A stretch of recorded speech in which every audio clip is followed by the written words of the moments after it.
This video brought to you by our frequent flyer subscribers. If you would like to support the channel, please consider joining our frequent flyer program at twitch.tv/NovaWing24. Good evening, everybody. Welcome to the stream. My name is NovaWing24, and yes, we are running a bit late today, but happy Friday to everybody. I hope you are all doing fantastically well on this wonderful time of the week. First off, let me say thank you very much for your patience, everyone. As I said, this stream was a little bit late tonight. We had some technical difficulties this afternoon and this evening, and then I had some other things some other priorities I had to take care of. So thank you very much for bearing with us while we make this a little bit of a later stream. First off, let me catch up on the chat here. Thank you so much, everybody who's joining again. Australia, hello. XDB, hello. Rockview, hello, and welcome. Again, I love those emojis. I swear, I feel terrible. I've forgotten the name of the streamer you mod for, but she has the best emotes, I think. I have to admit that. Braytech, hello. Yes, we all have our checklists. Excellent to see everybody's filling out their checklists tonight. Kiwi, hello. The Let's Go committee. Yes, yeah, that's right. It was very successful, that committee. So it's great to see everybody here. The update, for those who are wondering, yes, so one of the technical difficulties that we had earlier tonight was the update for me did not go well. The update went well, but then when I launched the sim earlier today, when I was doing some experimentation with something else, it did not go well. So I don't know whether there was a secondary patch or there was something else that happened. As I said, I installed the patch fine on launch, on the patch release day, didn't have any issues, did a test run, test launch, and fine. But today, nope, it did not fire. I think I isolated the culprit, but I'm not 100% sure because I got it to a point where the sim is obviously now working. So I didn't want to tempt fate. But I think I know what the problem is, which actually, unfortunately, does not bode well for smaller third-party developers, unfortunately. But as I said, I'm not 100% sure, so I'm not going to go on the record as saying anything just yet because I do not have enough information as yet. Excellent that you got coffee and hot chocolates. Excellent. That is good to see. Good to hear. Zeka Squad, Necrosapien, Rockview, and Josh, thank you so much for the host. Guys, it is great. Thank you so much for spreading the flight simulation love tonight. It is always awesome. Really? I don't really have... Do I have an intro? I just have a thing. I'm just here and I'm excited because it's a week and we get to fly together. And that's going to be cool because we are going to do some flying tonight. As I said, I have a couple of more... I am slowly working through. Thank you so much for everyone who is putting some ideas forward. And by the way, folks, if you do have ideas of flights or series of flights that you'd like to see, please consider, if you do want to share them with the community, please head over to our Discord and add them to the Flight Ideas channel in the Discord, and then you will be able to, so we'll have a look at those and review them. I have a couple of ones that I'm trying to eventually plan out, so there will be a couple more of impromptu ones like this, but yeah, we will be having some series of flights coming up, so I look forward to hopefully sharing that with you guys very, very soon. You should have a subject here. I think... Oh! Rockview, you didn't. Did you just...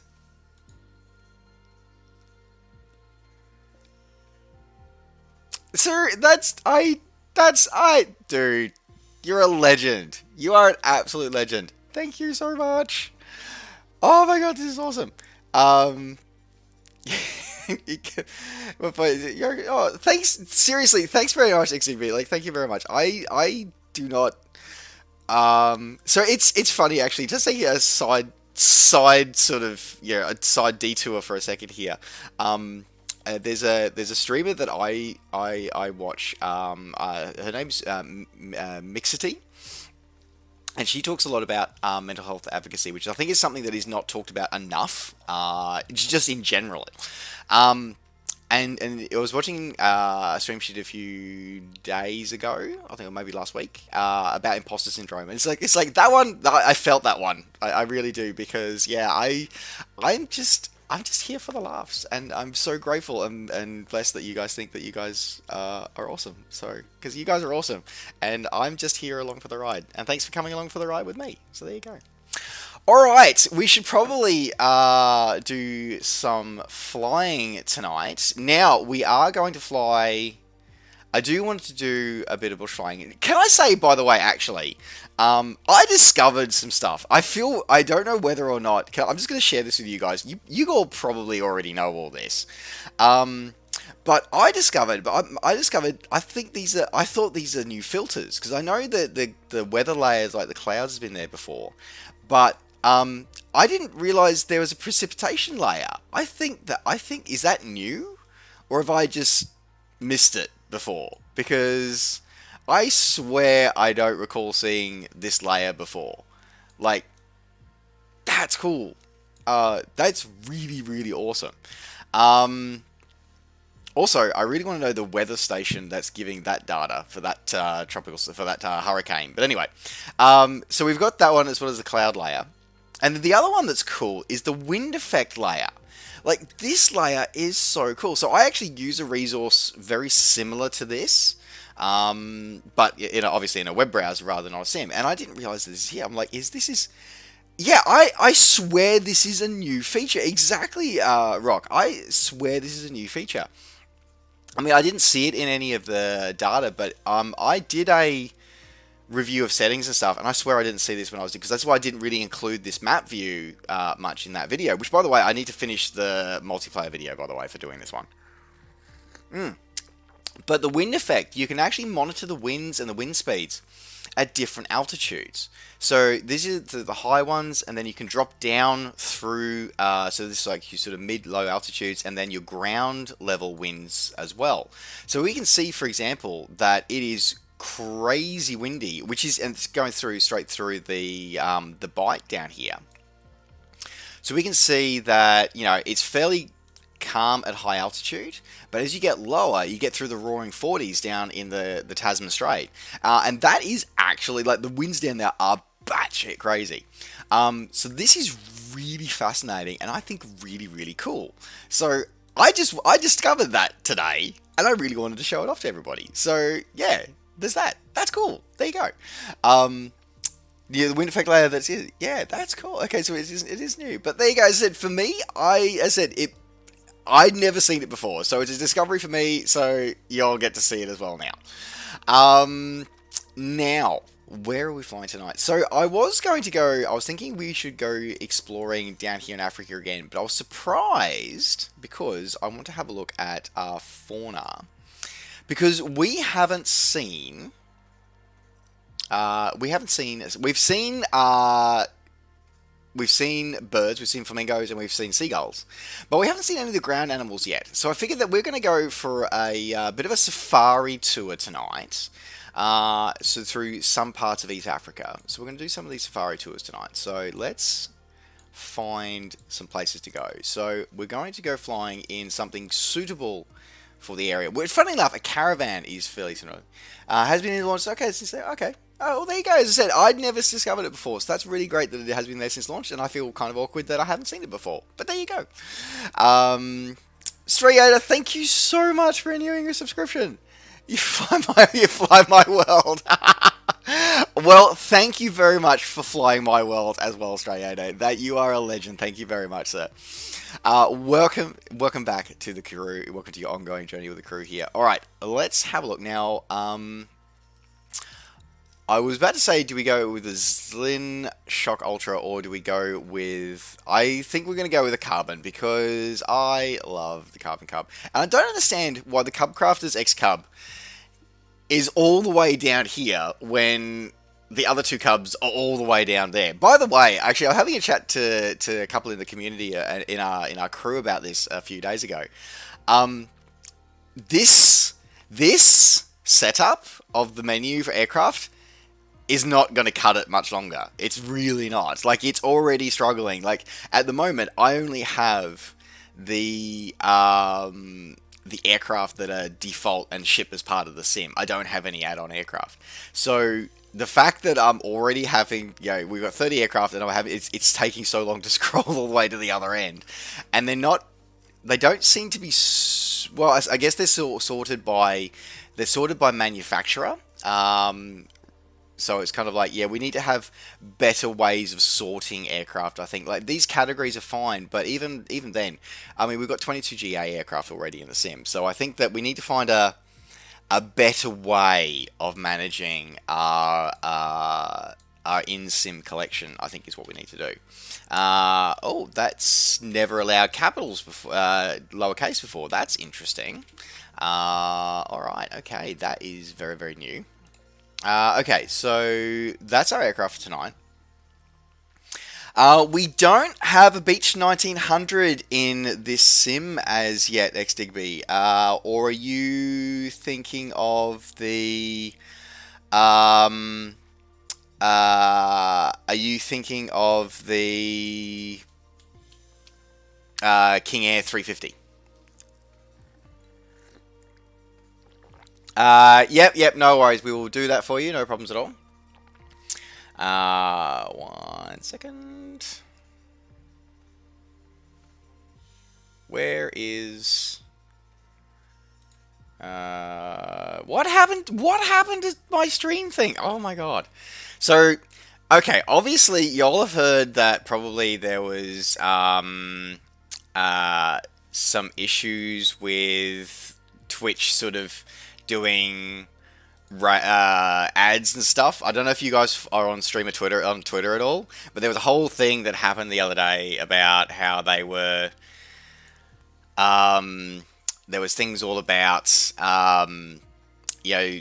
Twitch were enforcing midstream ads with no warning and stuff like that. And so I don't know if any of you guys were affected by it, but yeah, it was really messed up and really not cool that they were doing that. And yeah, like I get that ads need to be a part of Twitch because running a platform like this is not free.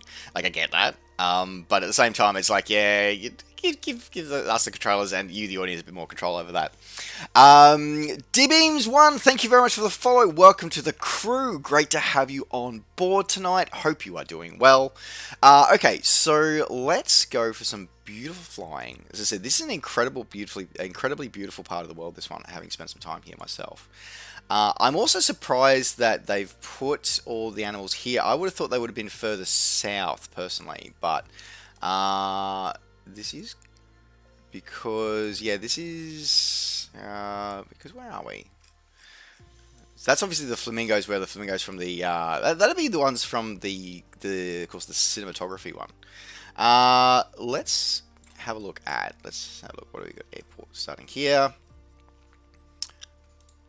Let's try this as our departure. Let's see how far all this is. Let's have a look here. Set as arrival. So it's going to be about an hour-ish, and that will get us to lots of animals that we can see. Or we can... I think we'll do that. We'll do that one, and we might actually we'll do that one. Then we'll have that as our general direction, and then we will wander as necessary throughout there as we do.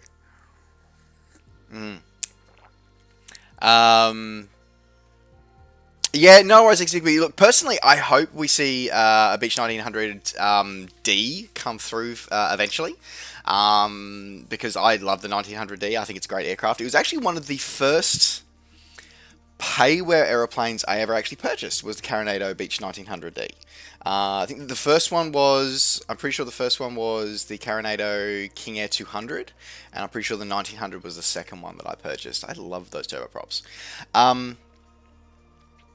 So, well, that's interesting, Rockview. As I said, it's one of those things where, so Rakina, my partner, she has YouTube Red, expressly so that she doesn't have to deal with ads, which I kind of don't have a problem with. Like, I have, what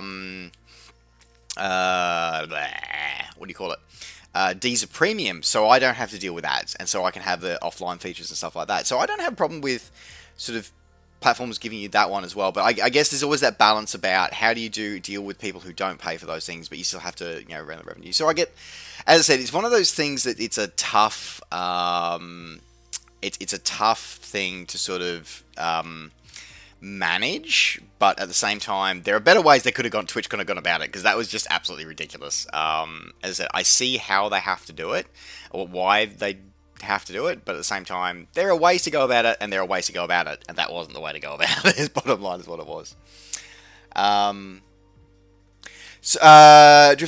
With the issues that I had with the whatchamacallits, the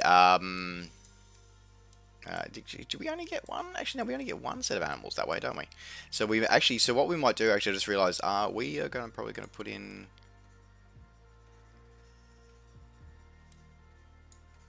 I'm going to change this route actually in a second. So no, it wasn't an issue with the download of the update. It was something to do with. I said I'm not sure what it was. I'm not sure. It was something post-update, because the update itself downloaded fine, installed fine. Like, it took a while to download and installed fine. But then when I went to rerun it earlier today, when I was doing some experiments with something else, then it refused to get. It would launch, but it'd get to the initial screen, the initial load screen. So you'd press any key, you do that, and then it'd get to the initial load. It'd get to about 80%, and then it would just hang. It'd freeze. And that was an issue for me all day, which was not good. In the end, as I said, I think I've identified what happened, or what's causing it. But I got it to a point, when I was doing my troubleshooting, I got it to a point where obviously the sim is now running, and I didn't want to tempt fate, so I don't know for certain that's what's causing it. However, if it is what's causing it, then it is going to be a bit of a problem for a lot of smaller developers, is what it's going to be a problem for. But it'll be interesting if we can figure out what caused it. Okay, so I'm just going to quickly change. We're going to change this. Yeah,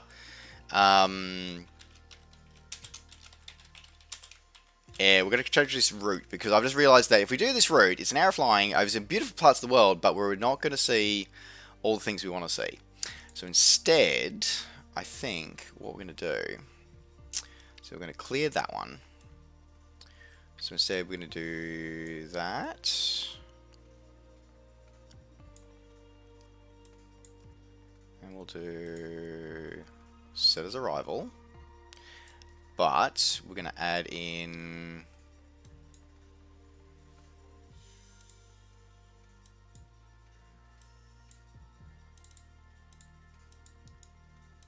okay, here we go. Add as a waypoint. Right, okay. So we'll do that, and then we'll add in this one. Add as a waypoint. There we go. Okay, so you can actually add them as a waypoint. That's interesting. That's kind of cool. Okay.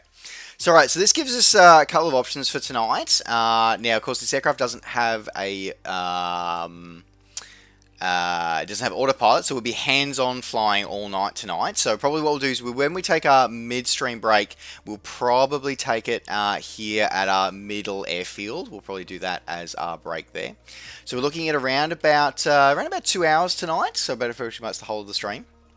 And we'll see how we go, and hopefully we'll get a couple of different, so we should see some elephants and some giraffes and maybe a couple of stadiums along the way. Alright, so let me publish this information for you guys. And I will put the information here. So we're going from, alright, HAMK to HABD. And we're going via HALL. Cool. Alright, Crusade, lower the time. So this is yep, okay, that is all the information there. Okay, so for anybody who is wanting to join us on our flight tonight, please type in !flight in the chat for all the information that you are going to need. I'm just going to quickly change what what I'm spawning in at. So I'm going to spawn in at, let's go gate 9 for me today. There we go. Alright, now let me check my server. So Southeast Asia, flight conditions, all players, live traffic, and live weather. Excellent, there we go. Okay. Alright, so that is looking good. So let's load in for that one tonight.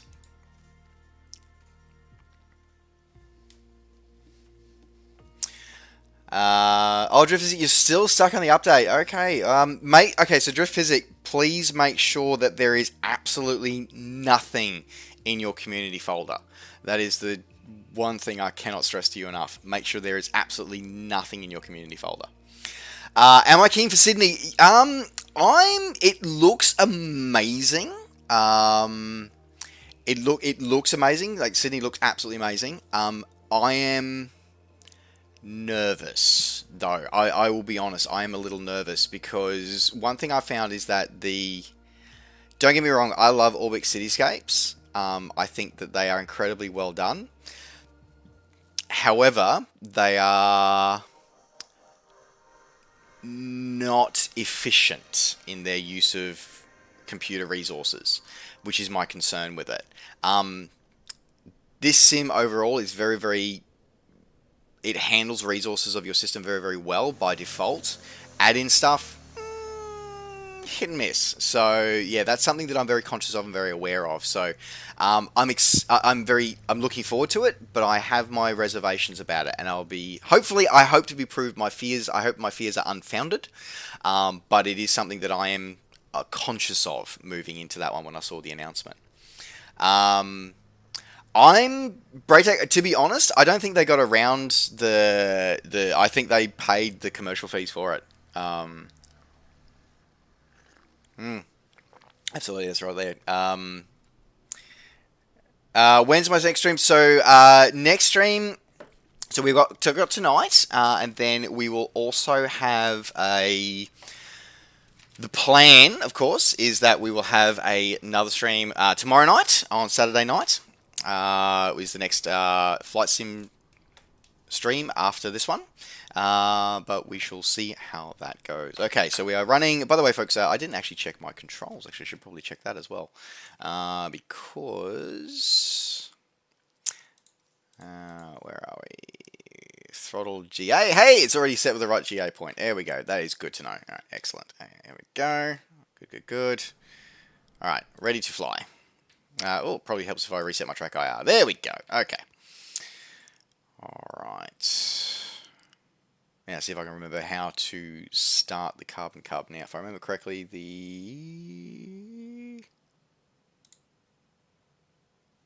was it down there, the parking brake? No. Where's the parking brake? I thought it was down there. Maybe not.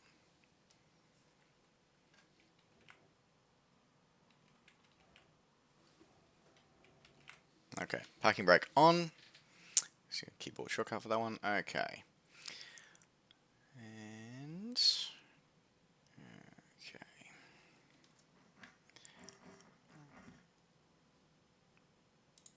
All right, fuel tank. Okay, so right tank.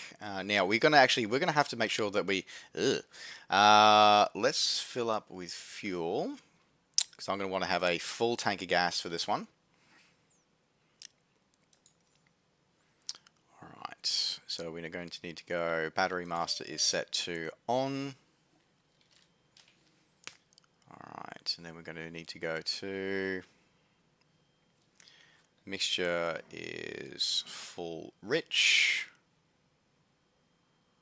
Alt field on, fuel pump is on. Fuel pump pressure is good. Strobe lights are on.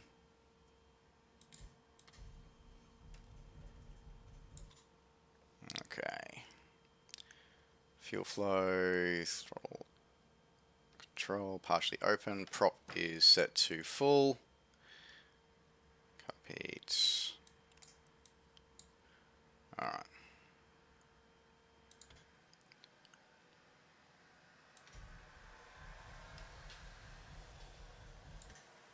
Alright. What did I forget? Alright, folks, what did I forget? Oh, magneto switches. They might help. There we go. That might help. There we go. That helps, doesn't it? Okay.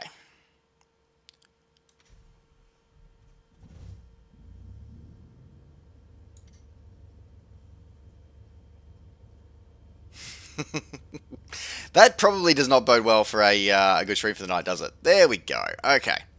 Alright, so we are running fairly smoothly here. Carbon heat, yeah, we don't do it. Okay, carb heat is on. Alright.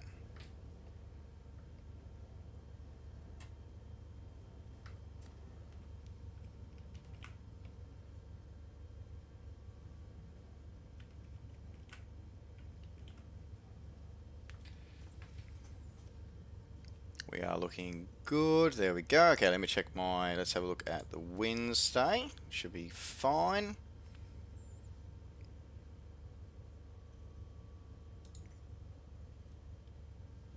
Oh, helps return my avionics master is turned on. Nav lights are on. Good to go.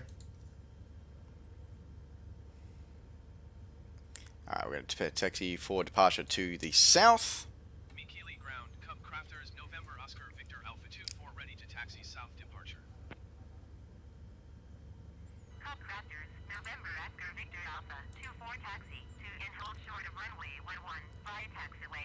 Ugh. Okay.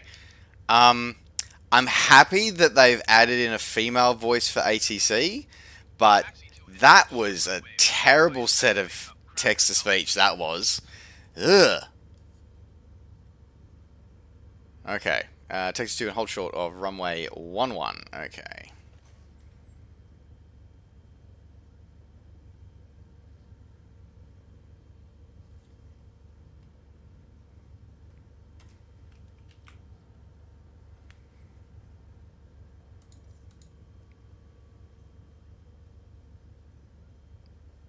Okay, now what is going on here? Okay, I've got my parking brakes are off.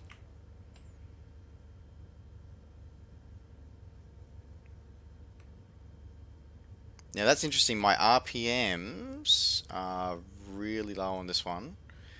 What have... Ah! That was rather interesting. Wonder what happened with that.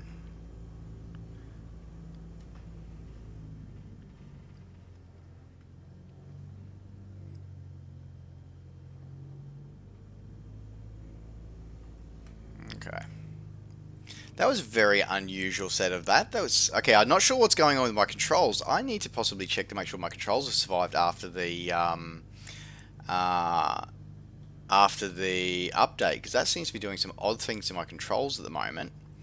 Okay, in the meantime, let's quickly jump outside here. Let's go to reset position.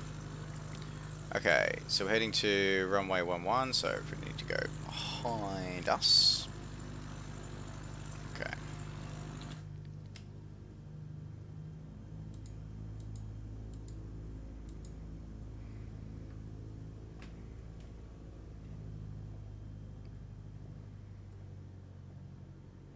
As if for anybody who's wanting to join us on the flight tonight, you're more than welcome to. Please join in using the find out all of the information that you need on !flight.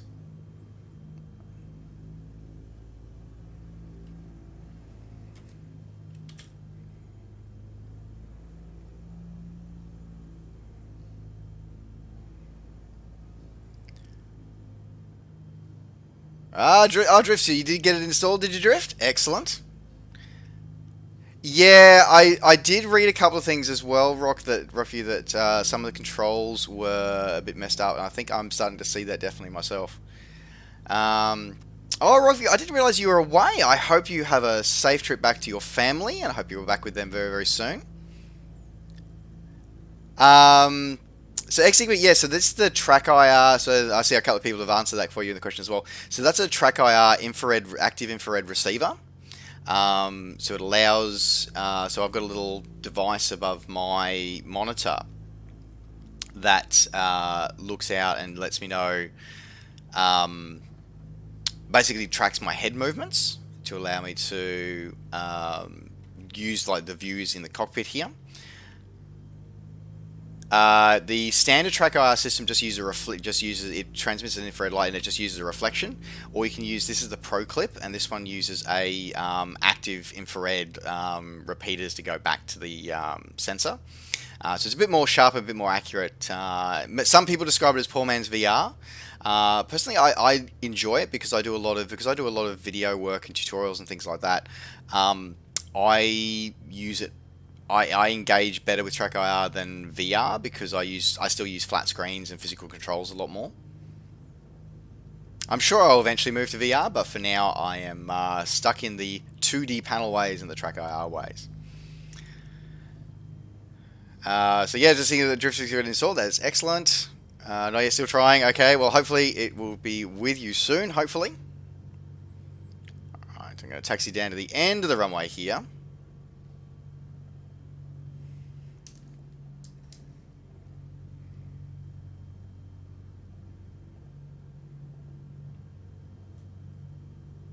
I think I see a couple of nav lights down there. Excellent.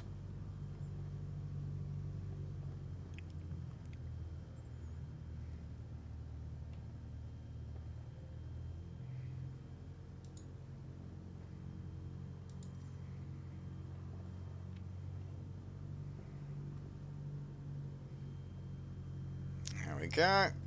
Good. Okay, let's do a turn here.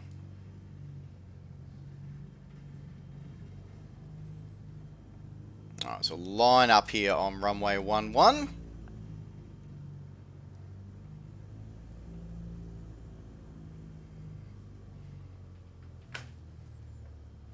Alright, quickly talk to our ATC.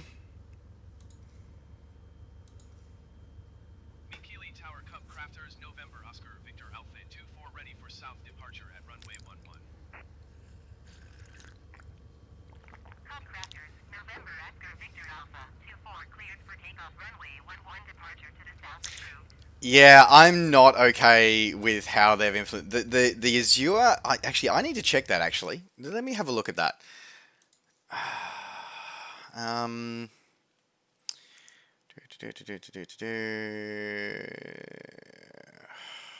Sound. Yeah, okay, so I've definitely got Azure AI text-to-speech settings on. Why? That's terrible. Okay, I wanted to make sure that it didn't maybe disable Azure AI by default, but no, it's still got it turned on. But that is compared. Like I said, like I know people complain about the AI, but that AI was the AI ATC was better. Or at least it sounded more realistic previously. That new update, not so much. I'm literally hearing. I'm trying to remember what her name is in Windows, but it's a voice I'm very familiar with from writing scenarios for training exercises. Oy. Aladdin, by the way, hello, welcome to the stream. Great to see you. It's fun Fridays. We're always on Fridays, mind you.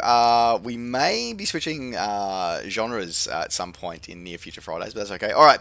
So for those wanting to join in, as I said, you're welcome to join us. !flight in the channel. But we are going to get started on our journey tonight. So off we go. Throttle up.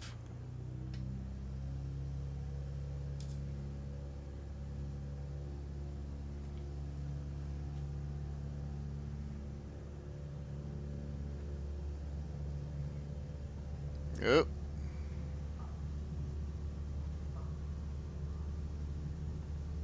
Trying to get that rudder authority right.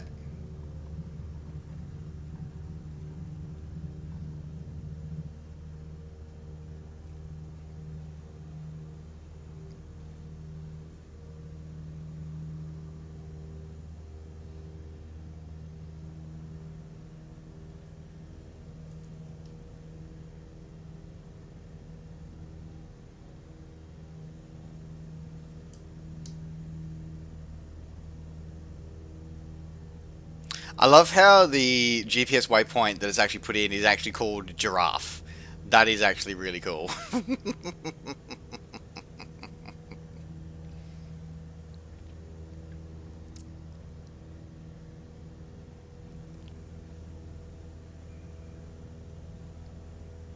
Alright, you know what? We're gonna head out and have a look at these, because I just noticed the wind farms here.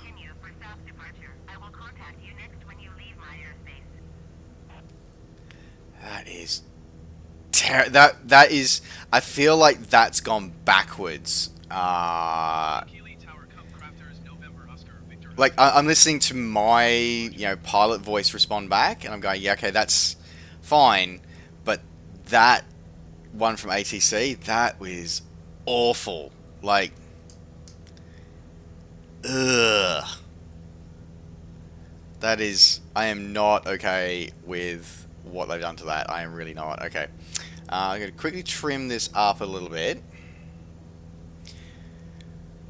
Now, I'm going to throw my VFR map. I'm going to pop that. Now, this is interesting that the VFR map appears to be broken by the new update.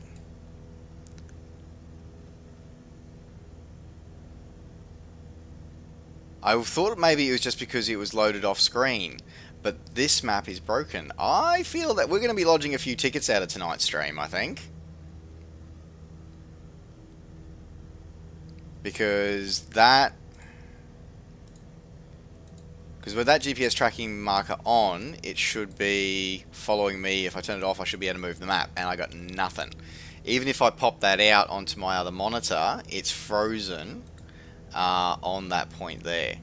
That is not good.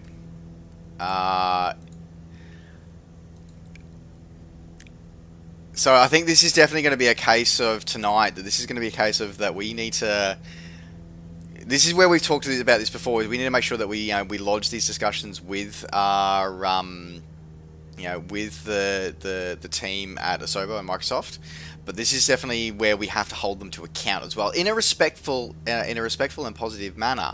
But we have to hold them to account here, because this patch should never have got out the door. Like, from all the issues that I'm seeing, from hearing from other users, and now that we are seeing here tonight, yeah, this is not good. This is not good at all.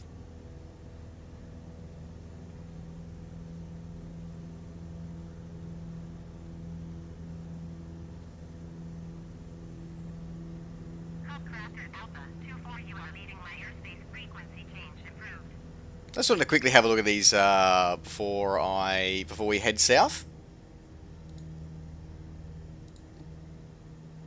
Tower Cup Crafters November Oscar Victor Alpha 24 frequency change.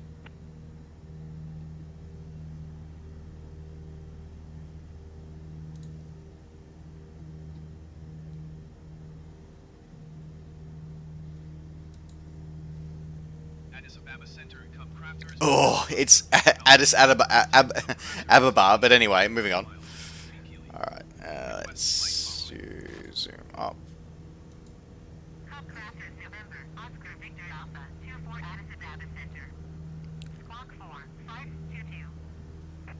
Oh, that is absolutely... That is... Yeah, I am not okay with what they've done to ATC. I am not okay with it in any way, shape or form. Okay, 29.76. Copy Cup Crafters Alpha 24. Okay, where's our barrow?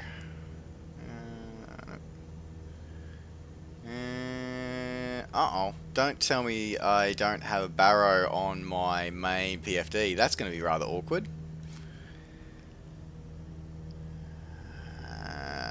Okay, heading altitude, select page, full, go full. Ah, here we go, so switch it back to full, and then we've got that. Okay.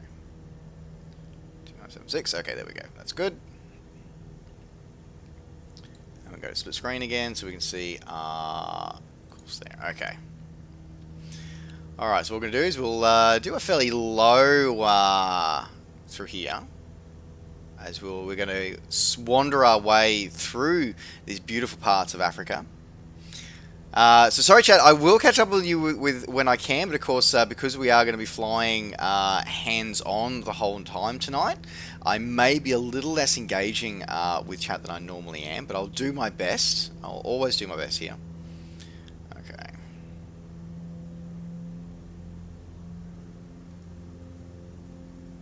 Knock back the RPMs a little bit. Finkerfast23, thank you very much for the follow. Welcome to the crew. Great to have you on board. Hope you are having a wonderful night tonight.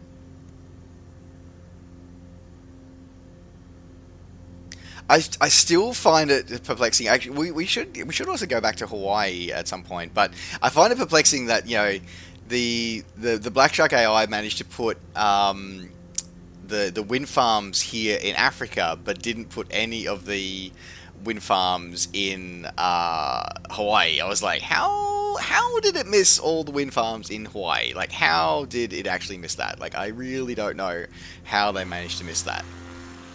Let's have a look through here. Pretty cool look, that one. Alrighty.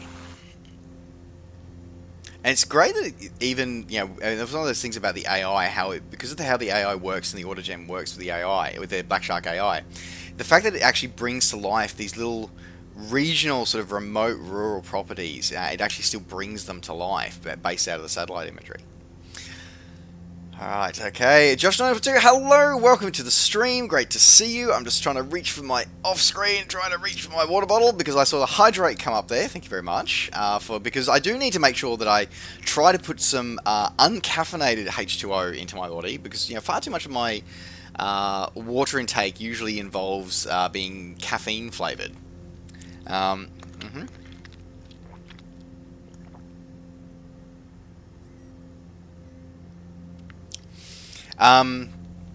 Yeah, as I said, it's just sort of catching up on the chat there quickly when I can. Yeah, no worries, I'd forget follow Jabber. Jabber would be great. Yeah, it is great with his choice of the real life ATs aircraft what to do. That's kind of hilarious. But yeah, there's a couple of things that I have some concerns, and I openly talk about these because between the Kit Fox being released through the Marketplace store, with the level of quality with the level of usability that aircraft currently has in the sim, and now this patch, one of the things that I was really excited about and really looking forward to was the level of quality and the level of governance that was going to be placed upon content being produced for flight simulation, with the new sim and with it being under the auspices of the Microsoft Marketplace. It was basically, I was looking forward to it weeding out a lot of the fly-by-nighters and a lot of the less than scrupulous members of the flight sim developer community. I was looking forward to it weeding them out.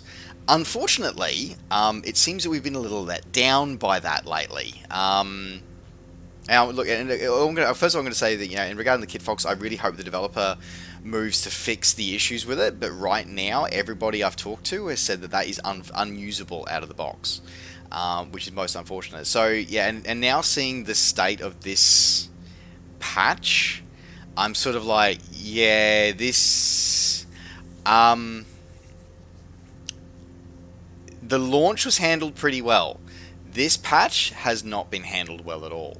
But a couple of other things that I do want to address, though, is we can't lay the blame completely at Asobo's for many things that are happening in the community at the moment.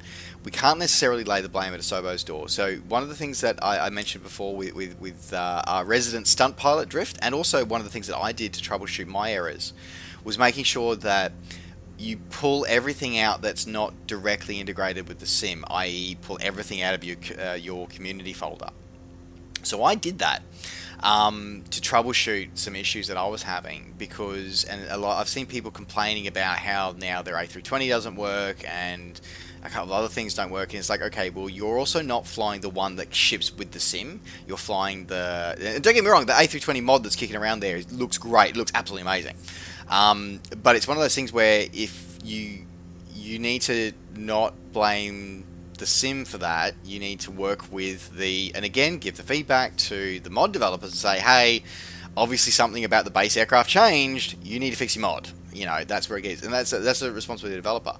As I said, there's some things that I've learnt over the last few hours that I think are going to be very important for mod developers moving forward. So yeah, we do have to balance it, but again, we need to make sure that when we discuss these things and when we give this feedback, that we do it in a positive way, and we do it, and we don't just bitch about it on Facebook.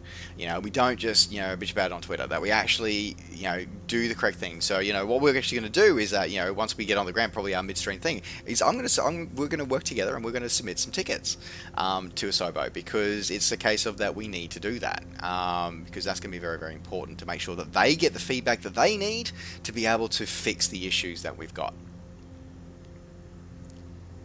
I feel like I'm way too high at the moment for here, so let me just give it up there. So, Josh 12, hello, Anchor, yeah, absolutely, the Aviate, Navigate, Communicate, Administrate. Flickofus, hello, welcome. Yes, good afternoon, guten Abend. All right, so we've got you hear the drums echoing tonight. Some of the military. There's a lot of military airfields around Hawaii, because Hawaii has a couple of large training areas. In fact, there's a U.S. Army operated airfield in the middle of the Big Island called Bradshaw Army Airfield. Primarily, it's used for Black Hawks and Apaches on deployment in the range, but it does have a runway there for fixed wing ops as well. Well, you definitely, if you don't have, you may not have military jets inspecting coming up to you, but you're definitely going to have ATC messaging on the radio and saying, hey, Raytech, I've got a phone number for you. You may want to jot it down.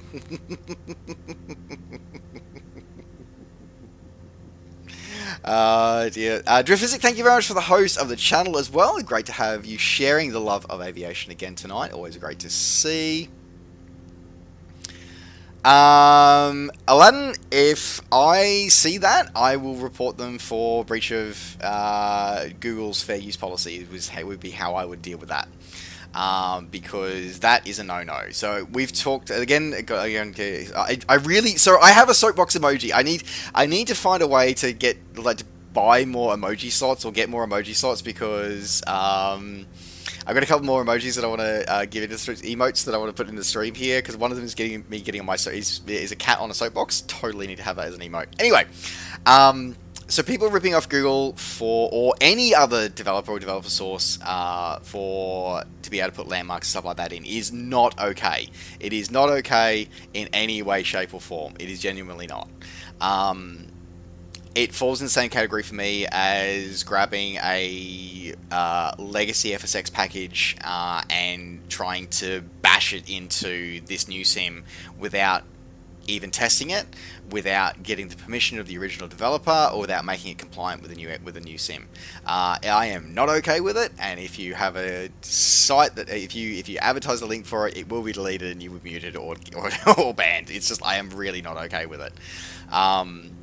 So I'm okay with if now if you port something like that into SketchUp and you make your own model of it, I'm a little bit more okay with it. Or if you license the photogrammetry information from Google to be able to use it and stuff like that, you have to license it and do the licensing and stuff like that. So, as I said, there is two liveries that I'm currently working on as experiments. So I want to stress that here, guys. These are experiments for me, because I'm still finding my way with the new sim at the moment and wanting to make sure that I do it the right way. I have actually gone out and I'm licensed for those two liveries for what I'm using the content for. There's a third one that I really want to release. That's just feeling that all that ridge lift going over there as we're going over this. We're going over this sort of farmland and over the edge of the valley here. That's so cool.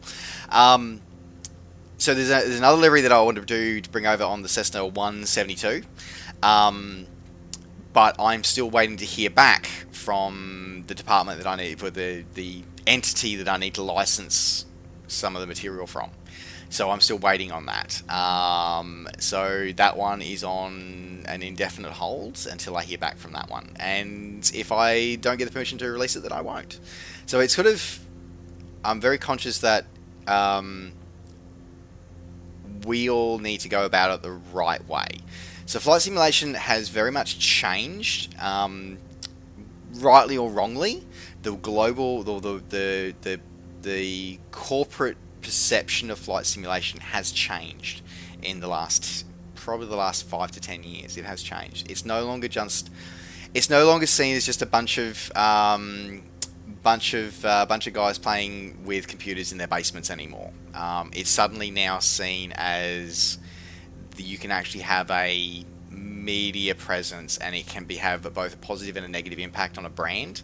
So people are getting a lot more conscious of you using their brand names and using their iconography in flight sim. So and again, I'm always going to be a proponent of making sure that if you're going to do something, do it the right way. Now, have I always lived by that? No, I haven't. Straight up, I haven't. I have got a lot of stuff on.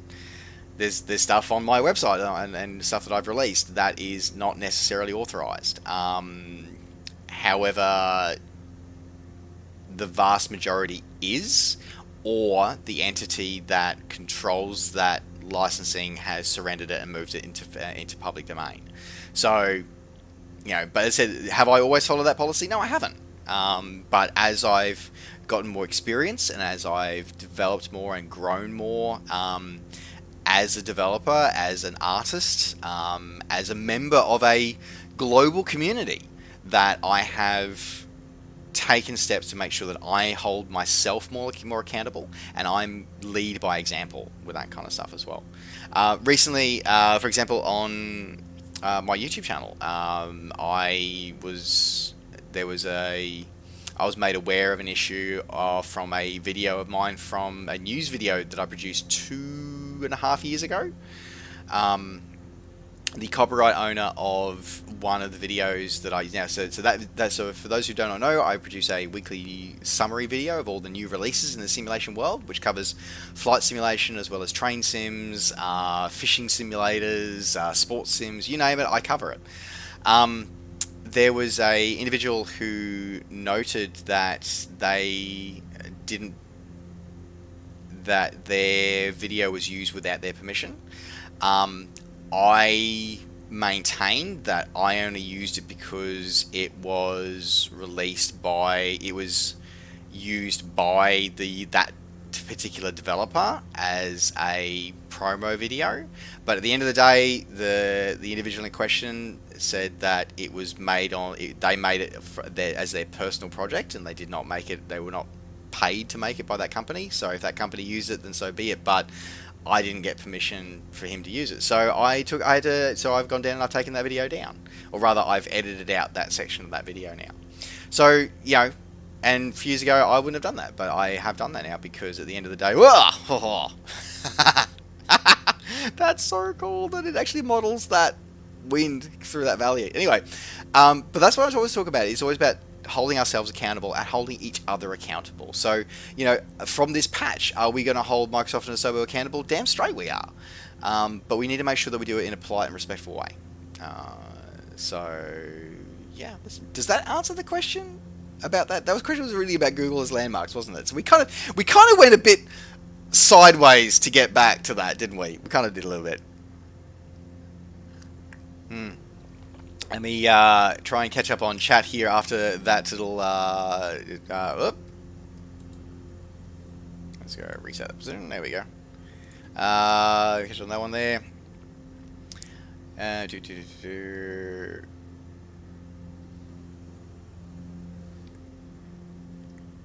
Fingerfast23, thank you very much for the hosting the channel. Thank you very much for sharing the flight simulation love tonight. How hard do I think it'd be for the RL? Sorry, I was just trying to read that question here. One second there, Josh. How hard do you think it would be for in real life ATC to be implemented for the infra? So that's a really good question.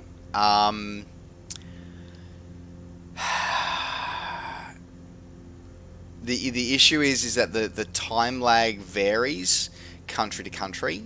So part of it's to do with the fact that part of it is that you couldn't do it because the time lag between when ATC is talking and when the sim is getting that data for that aircraft injected into it. So I think that's why you couldn't do it. You'd have to do it as a. That's why it has to do it the way that it does. We get the in-sim ATC. I think probably maybe there could be ways we could teach the in-sim ATC to be a bit more conscious of how it does stuff. I think we could do that, but yeah, I don't think you'll get an injection like what you're talking about. I see what you're talking about as well. Yeah, exactly. Yeah, if you just want to listen to the live ATC, yeah, that live ATC website is pretty good. That one as well. Yeah, unless it's official. Yeah, it is. Yeah, I think that is a good process to have at the moment, Braytech. I think it is a good way to do it. I think I said, and I know that there are some hoops that you have to go through to become. As I said, I'm still waiting for my. So I've applied to become a verified partner for the marketplace. I have put my application in for that, but I haven't heard back as yet. Hopefully, it won't be too much longer. But yeah, the first thing I'll also admit is that the SDK at the moment is not very. Is still presents some challenges to for those who wanting to put content into the marketplace. It does. The SDK is still a work in progress, very much a work in progress at the moment, but we'll see. There we go. Major from Oz, hello, welcome to the stream. Great to see you, sir. Hope you're having a great night.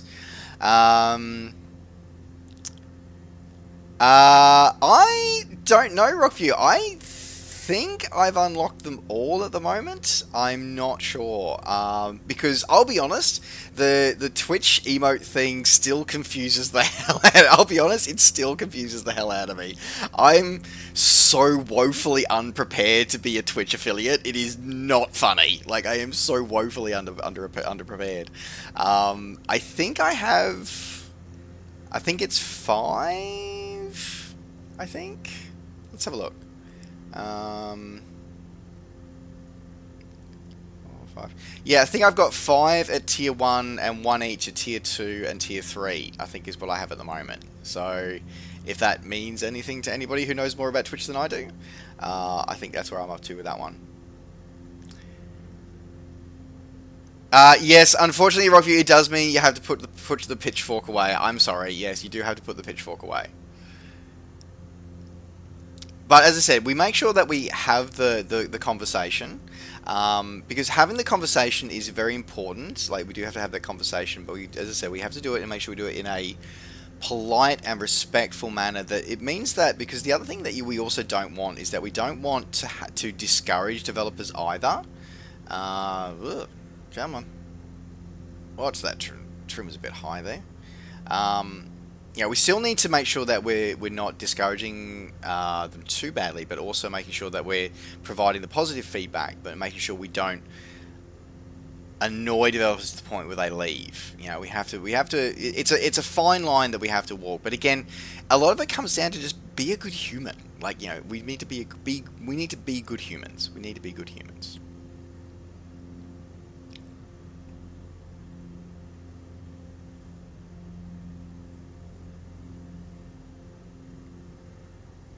Yeah, affiliates max. Okay, so yeah, so I'm at the max then. I think the only way to get longer is I think I need to become partner. I think, which is not something I am. I am not. That is not a. That is not a. If it were to happen, it would happen organically. I said I am not going to strive for that. I am here to. I'm here to serve you guys, here to entertain, but also here to spread positivity and the love of our genre. So I'm happy doing that and doing this in this journey. So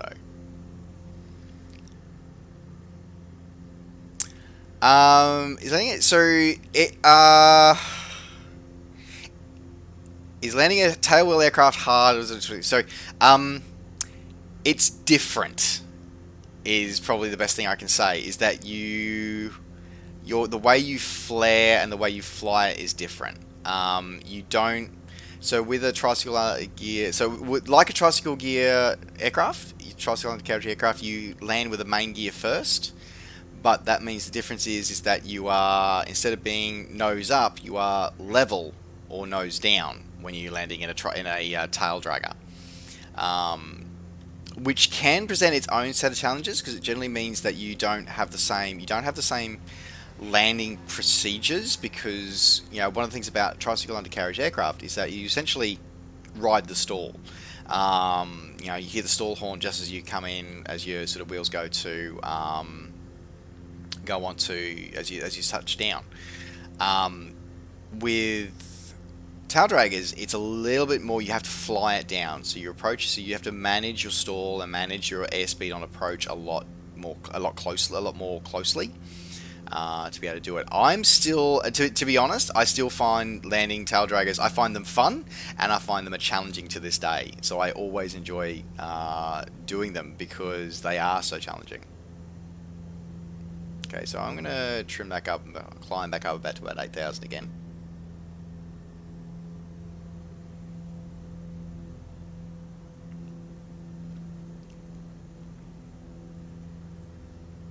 So one of the things I love about Africa is how diverse the terrain is. The terrain is so genuinely diverse throughout this part of the world. It always amazes me. So we're probably, let me have a look on the map here, because unfortunately my bigger map is not displaying very well at the moment. Oh yeah, that's the other thing is, yeah, exactly, if you put your brakes on too hard, you will flip onto your nose very easily. So we are... There we go. So we're about halfway to Hall. So you're welcome to find my gamertag or our gamertags on the in-flight map in the sim and use us as your starting point. That is perfectly fine.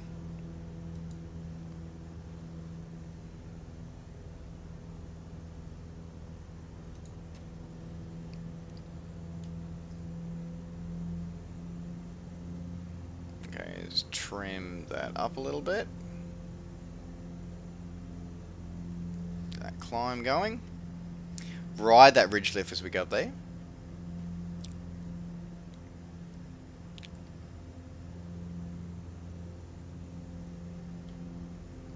One of the things that I must admit that I'm impressed about the way they've managed the photogrammetry, or certainly the photogrammetry, the satellite imagery, is one of the most challenging things about satellite imagery is dealing with shadows, and I think the team has done a really, really good job managing that, actually, to be honest.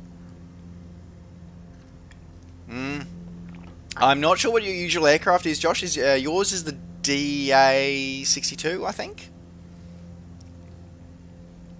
I think that's your normal, isn't it, Josh?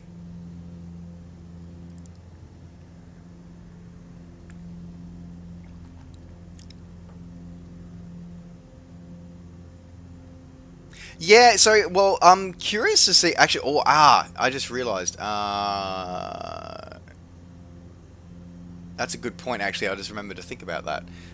Okay, I need to change my, thanks for reminding me there, Rafi, I mean to remind me to change tanks. Okay, let's go to left tank, there we go. I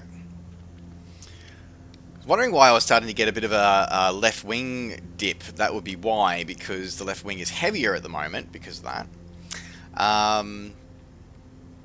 Yeah, no, okay, so you have to remind me what your usual one is, Josh, because we're probably tracking around about 90-ish knots, 90 to 100 knots is our usual there.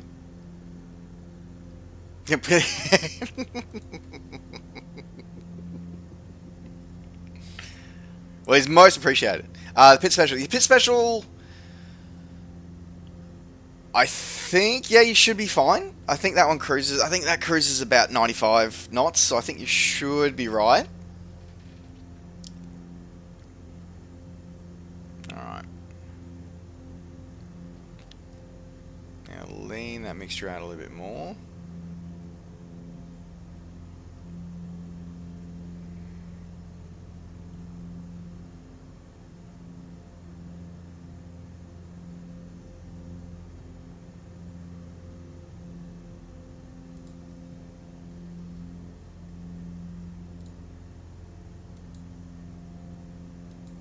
close that one for now. Now, the other thing that we did, that was the other thing actually we need to check, because I haven't checked that since, because our last flight actually, was we had issues on our last flight with my drone camera not working. So let's see if the drone camera has been fixed tonight. Awesome to see everybody there.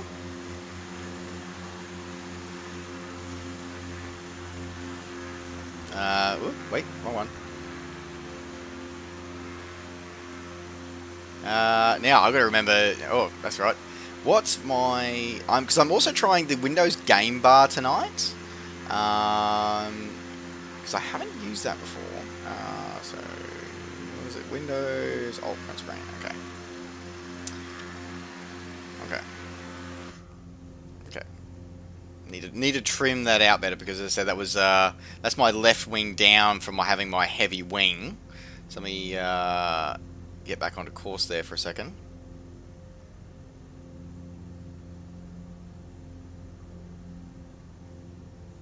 Okay. What was it? Now I literally just forgot what I did. So let's go back there. Windows shortcuts. Windows Alt Print Screen. Okay. So let's try Windows Alt Print Screen. I wonder where it's going to end up for that. But there you go. Right. Well, that'll be interesting. It'll be an interesting experiment later on to see where that ends up. In the meantime, though, let me see if my drone camera is working again now, which is good. That's good, because that was concerning me. The last flight was the fact that it wasn't working properly. But it is good that it is now, and I'll take back command of my aircraft from the drone to make sure we don't go wandering off into a mountain. Oh, that is such a cool view right there.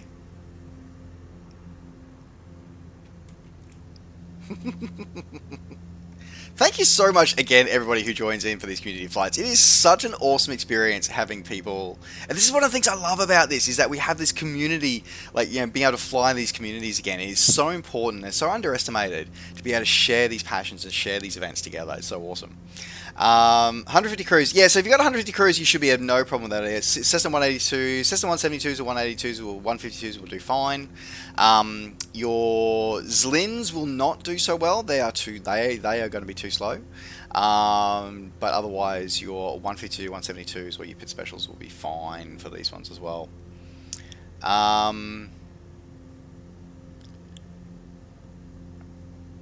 Why is it now at 12% of achievement? I'm sort of curious. I'm wondering how many of you are trying to preserve your points to be able to make me fly a tube liner. I'm starting to think that that's a lot of you. But anyway,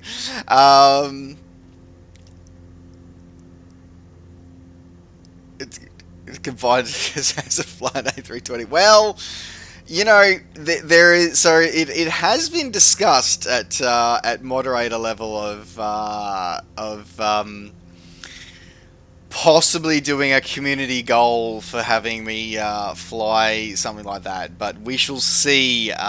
No guarantees there, folks. We will see how that goes, because that would have to be a long. That would have to be a long stream, particularly if we're going to be doing a long haul flight in one of those birds. There would probably have to be bits involved. I'm not gonna lie. Okay, what I need to do, what I've decided I need to do, I need to find a way to macro, because at the moment I need to change the shortcut key, because the NVIDIA shortcut key, the NVIDIA screenshot key that I've been using is hit and miss with Microsoft Flight Simulator. But the Windows game bar one seems to be working pretty well, but it's like 4 keys that are nowhere near each other, so I need to like rebind them to something better, I think is what I need to do. Alright, let's have a look here. Well, how many points would work for that? Well, yeah, maybe a mil. We'll do that.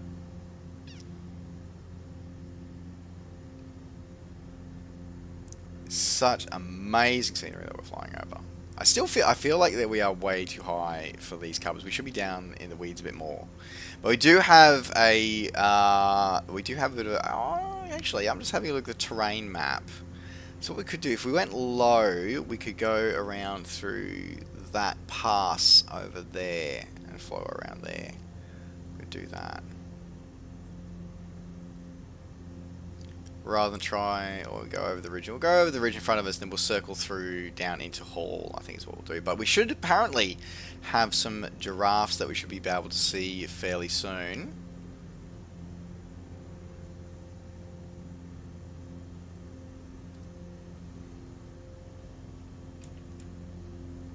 I have to go to my outside view for a second.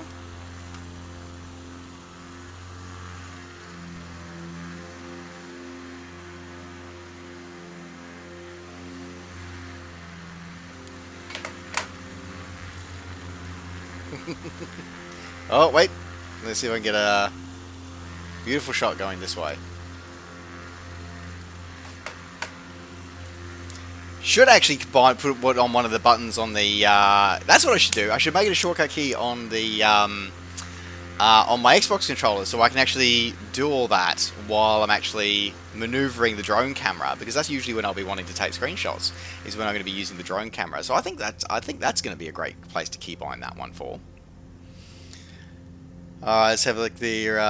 Points combined. If you could, you know, it would be interesting actually, No Blue, because I know there are other games that enable things like where you can have like in-game interaction and stuff like that by using spending points and stuff like that and APIs. It'd be interesting if somebody could actually, if somebody creates an API where you could do that, where you could spend points or bits and actually cause failures or cause things to happen to your aircraft in the sim. That would be rather interesting. But this sim doesn't have an instructor operating station, so I'm guessing probably not, because that's one of the features that ESP platforms, Prepared has. It's one of the reasons why you can trigger stuff like that, is because it has instructor operating stations. A lot of these features are not necessarily implemented as yet in this sim, so we'll have to see how it goes. No, it just had a plain black box for that one. And Twitch integration in this game would be lethal. It would be entertaining, that's for sure. That is absolutely for sure. Oh, by the way, folks, for those who are wondering about the closed captions, I have figured out what's wrong, why they're not showing up on everybody. I didn't have a chance to fix it tonight, but I have figured out what it is that apparently the integration requires me to sign in to the platform that it uses using Chrome. Now I use Edge. I use Edge rather than Chrome, which, to be fair, I thought would work anyway because it is a Chromium-based browser now. So I was kind of expecting that it would work, but unfortunately it seems that it doesn't. It only recognizes Chrome itself. So I don't actually have Chrome installed, so I am going to work through that and get the closed captions working. Because I am very conscious that one of the things, again, that I talk about is I want to make sure that this experience is a wonderful and a shared experience for all flight simmers of all capabilities. So we want to make sure that we get to do that for all people and all simmers of all levels, and that is something that I do want to work on. So I just want to let you know, I think I figured it out. Haven't quite got there yet. We'll see if I can do it for a future stream.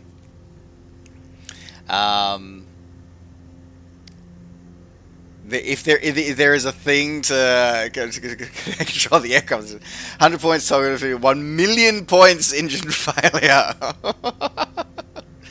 Really, did want to really see that's really interesting. That is the Rami is doing.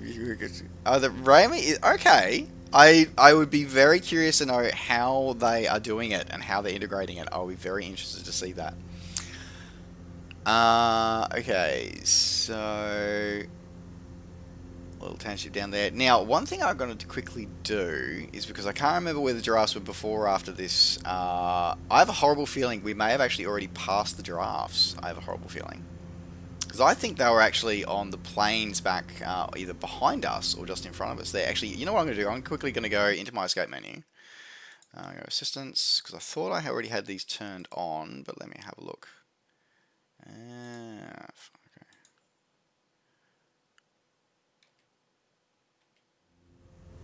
Okay. Because I have a horrible feeling, I thought I had those markers already turned on, so I have a horrible feeling is that we may have actually already flown over the giraffes, and we may have missed them, which would make me very, very sad if we have done. Because I'm pretty sure they were a long way back there in our flight. That'll make me very sad if we did miss them. But we'll just have to fly them and find them on another flight. But I know we did have two animals that were flying, two groups of animals. I think it was elephants were the other fauna we were flying over tonight, so we'll at least get to them till later on. But the giraffe waypoint still says that it's 100 miles away, so it must have been the elephant waypoint that we missed the elephants, so we'll get the giraffes later on tonight.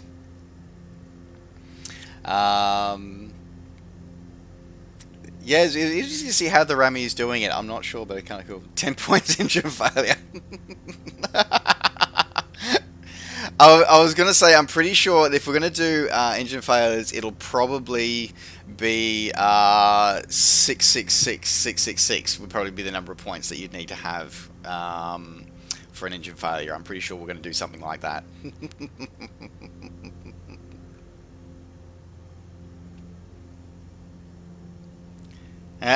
200,000, there goes one wing. There goes the other one at 300.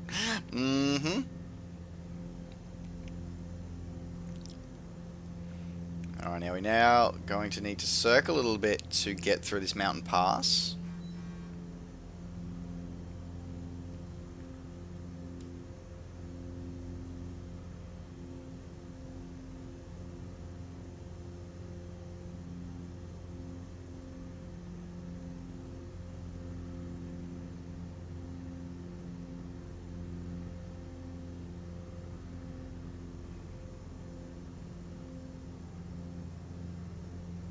Dreadmidas, hello, welcome to the stream, great to see you, hope you are doing well tonight.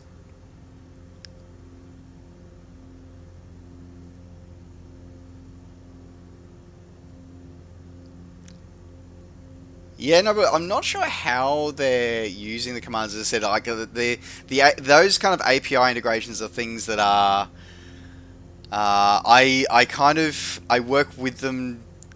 Kind of, but not really. So like with the old SimConnect ones, so I'd be curious to know how they're doing the APIs. I know the APIs are out there.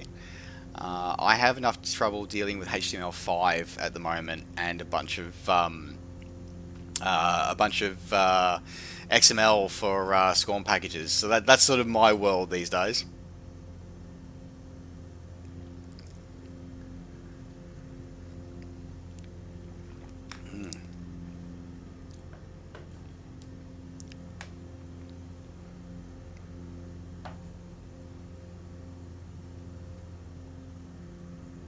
Oh, for those who are interested as well, I have new coffee cups on the route, so hopefully they should be making an appearance on a stream in a couple of weeks' time.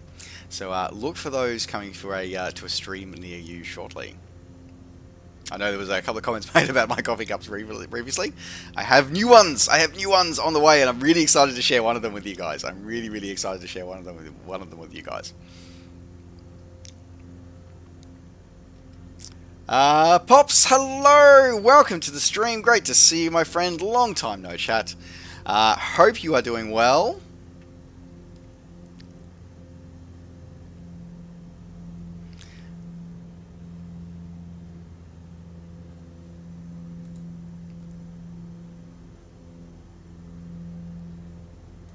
So must admit, so for everyone who is for everyone who's, by the way, because we've talked about this before, but everyone who is looking for a great community to spend time with, don't forget to head over and, so I've done a broadcast one of their group flights, but don't forget to, but if you do want to join them, they're very regular flyers, they are based in the US, go and have a chat to the team over at msflights.net, because they are a wonderful bunch of aviators, very welcoming of simmers of all levels. Ah, so we do have the elephants here. Yay! Okay, so we didn't fly past them. Awesome. Okay, so we're going to go see the elephants. I wonder if Dumbo is in the elephants here. I wonder if he's in the elephants. Alright. Alright, so I'm going to throttle back.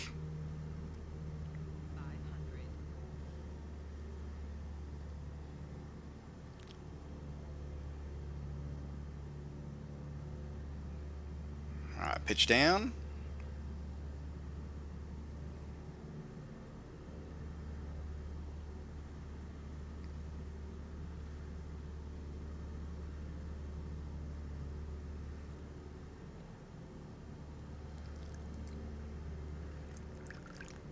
Hmm.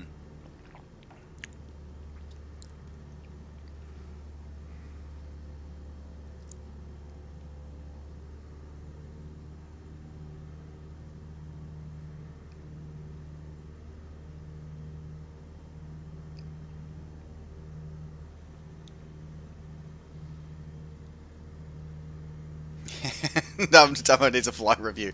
Yeah, I think he needs. I think he needs to be recertified.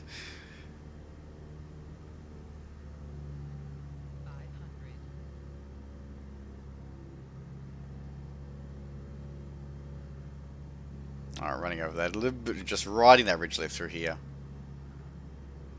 Alright.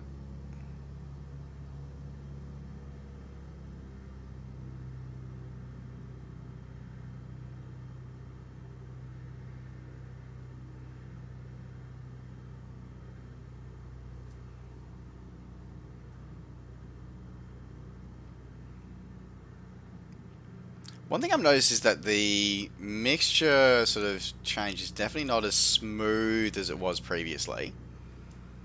That's different.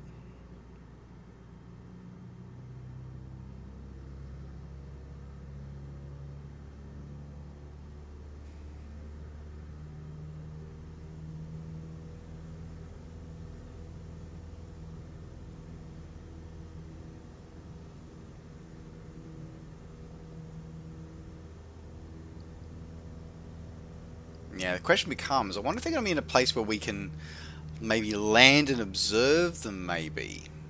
That would be kind of cool if we could do that.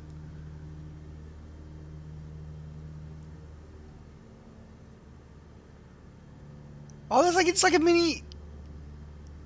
It's only a small herd. I think it's only a couple of them, but that's the fact they're actually sort of animated as well. That's really cool. All right, let's double back.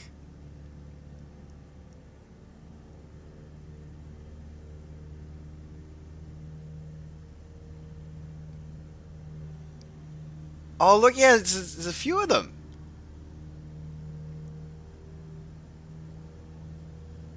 That's so cool. Probably also need to pay attention to where I'm flying, but, you know, minor detail. Alright, go back for another pass. Count Duckula, thank you very much for the follow. Welcome to the crew. Great to have you on board.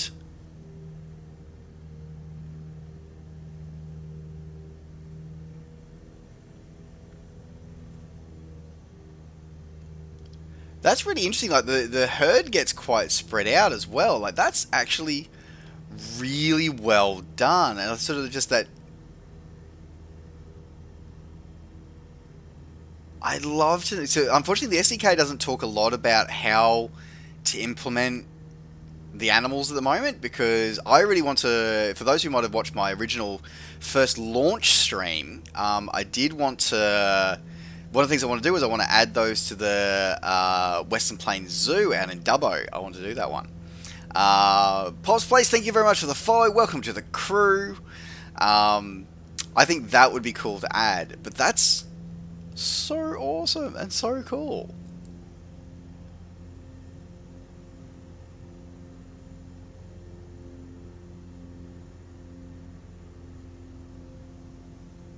That is super cool. Alright.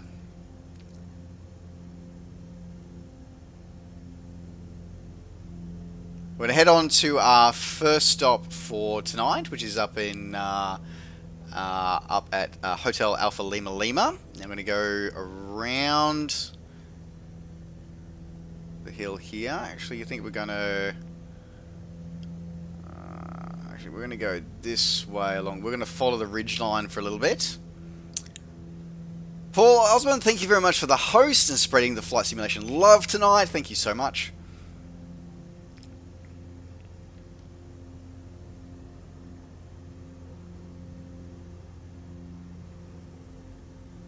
And what I'm really impressed with actually about that is the fact that the path they've chosen those elephants to have is that they're actually following the riverbank, which is the riverbed, which is exactly what they would do. Like the elephants will actually, they will follow that riverbed.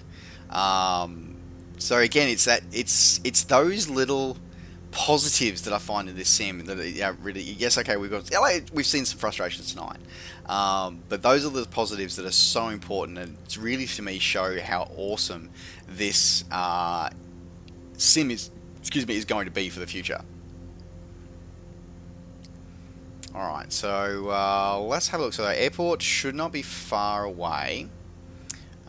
So what we're going to do is we're going to zoom in here, follow. Okay, so it should be coming up on our right. Okay.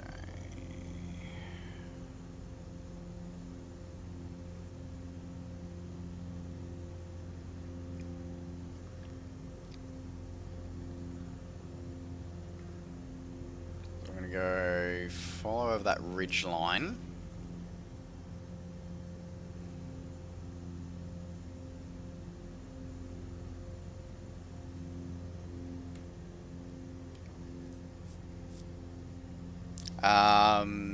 Yeah, that was yeah. So I said, like, I'm trying to think. Yeah, I said I want the. That's why I'm holding off on all that stuff at the moment, because I want to make sure Dreadmiters that when I put them in, I want to actually have them animated and moving around their enclosure and stuff like that. So I need to be able to. I want to. As I said, that part of the SDK is a little blank at the moment. There is a new version of the SDK coming shortly. Okay, I have to go to maybe Quantum River. Okay, I will do that then. I will. I still haven't put that into the new sim yet. Mungus 88, yeah, we so far, our controls seem to be okay at the moment. We had some issues at the start of the flight tonight, but we seem to have recovered from most of them so far. But we still got an issue with ATC.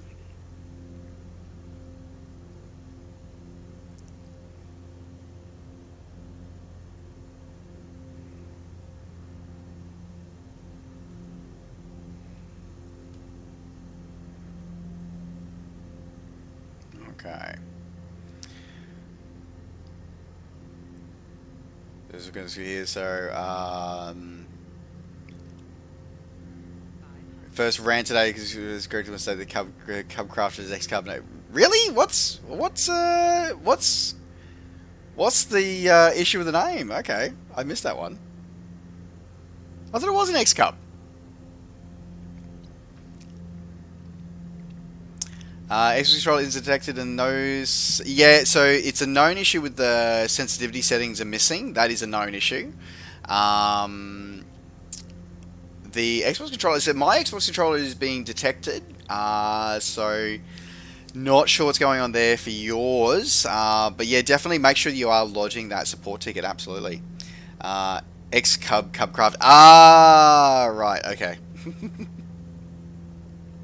To be fair, it is licensed from them, so we should probably talk to the others about 2 names, 2 misspells.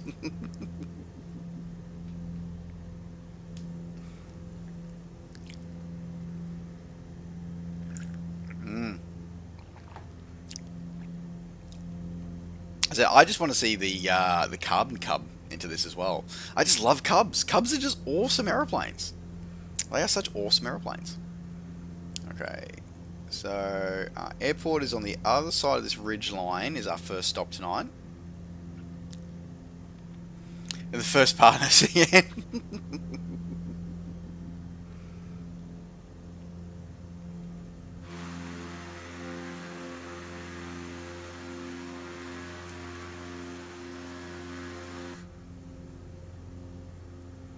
Okay.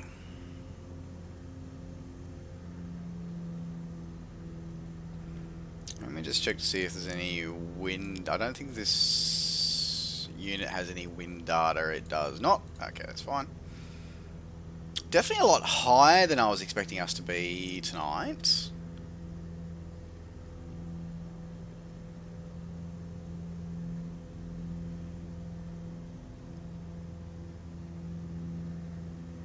It does have a very handsome colour scheme, that the DA62.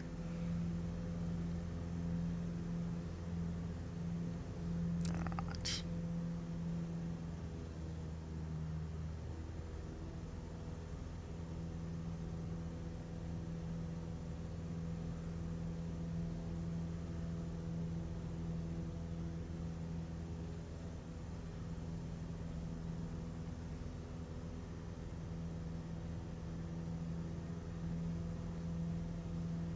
Sometimes I really... It's still, like, even now, just looking out the window here and realizing that I'm not looking at geotypical textures. Like, it actually really just sort of blew me away. It was just one of those things that just for a moment I was like, oh, I'm just looking at geotypical textures for Africa, but damn, they're good. And I'm like, no, I'm not looking at geotypical textures for Africa. I'm looking at the actual textures for this particular place on the face of the planet. Like, that was it really just threw me again for a second. I was like, wow, okay, that's surprising, and it really got me just then. I was like, that was unexpected, and one of those things I appreciate and go, yeah, okay, we've got our bugs, we've got our issues, but there are some things which are so cool with about this. And it's and not to deride Orbix or any other developer, but it was really interesting. I really feel for them because, like, putting out things like, for example, like Orbix released their True Earth Florida for Prepared V5 last week, and I felt for them. I really did, because I was like, I feel for them, because it's like, yeah, I just, like, we fly in prepared on Thursdays when we do our air hauler flights, but I was like, but even, like, we were saying we were flying prepared, I was just like, I'm still I will always fly in the other sims, whether it be X-Plane or prepared or even FSX, for, you know, for various reasons, because each sim, as I said during that flight, each sim has its strengths and weaknesses. But I've got to admit that for scenery, it's kind of like, yeah, it's tough to go to anything other than this one for scenery out of the box these days. Alright, so let's go to a higher viewpoint, because we are looking for our runway, which we should be coming up in ahead of us somewhere very shortly. Now, this should be a bush strip, so it's going to be interesting to see it from the air. Okay, I'm going to zoom this one in.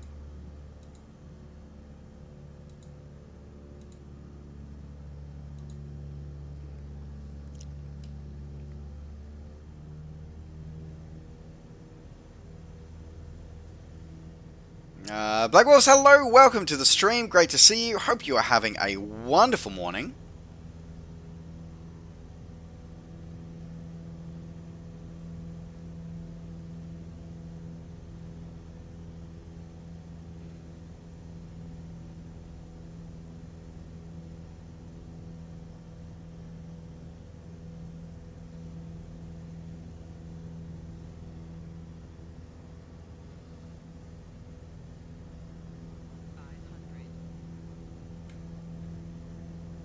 Just watching our monitor there. Okay, so it looks like it's probably about a mile away. Should just be on the other side of the river. I guess the other side of that ridge line.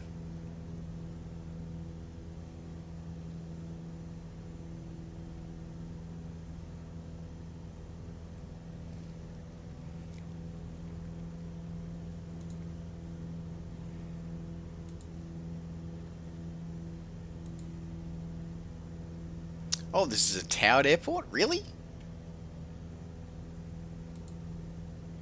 Tower Cup Crafters, November Oscar, Victor Alpha 243 miles north to land. I was not expecting this to be a towered airport. November Oscar, Victor Alpha 24 tower.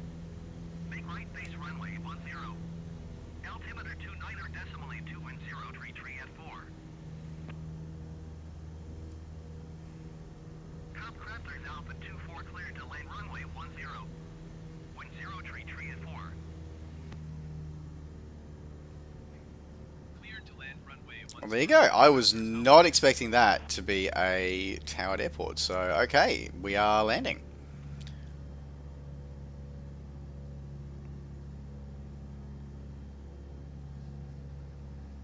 Down.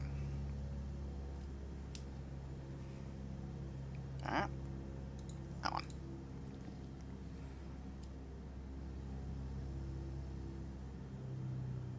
Okay, throttle idle. Landing lights on. 500. First notch flaps in.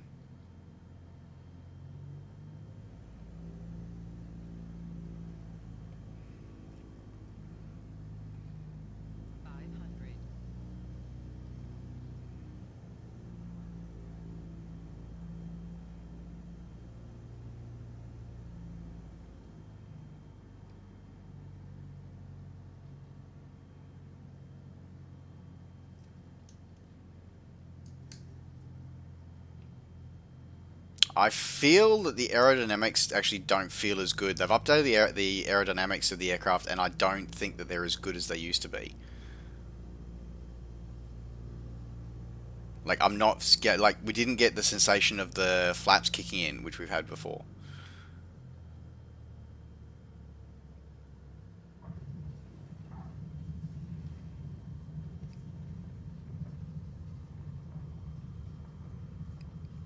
Definitely a bit squirrely on the brakes, but it's alright.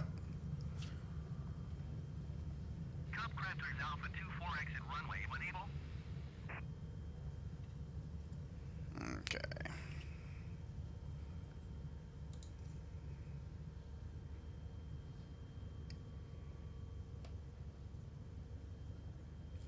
Alright, clean up.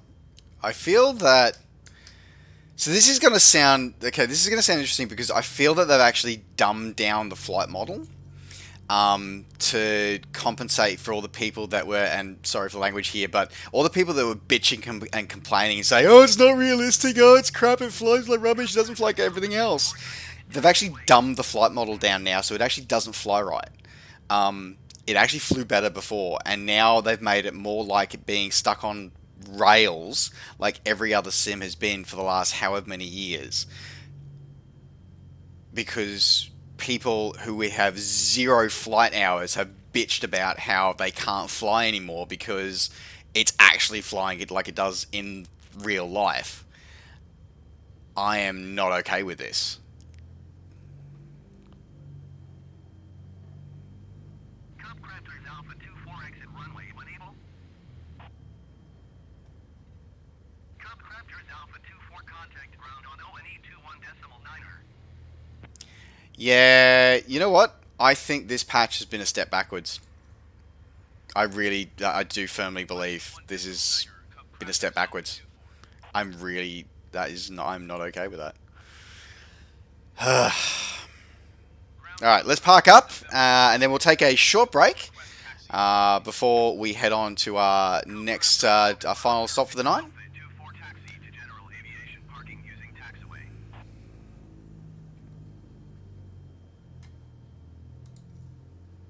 Taxiing to general aviation parking using taxiway Cub Crafters Alpha 24.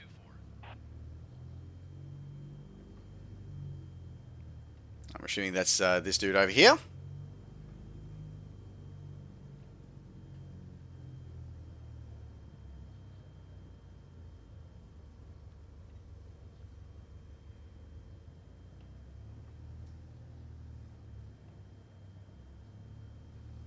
There we go. Cool. Done.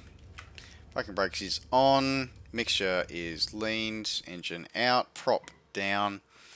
Alright. Starter motor is off. Pulse landing nav lights are off. Strobe lights off. Avionics master is off. Oh, there we go. We'll go continue. And then we're going to go fuel pump is off. Magneto is both set to off. Alt field is set to off. And master is set to off. Okay, awesome. Alright, there we go. Yeah, so I think I am not okay with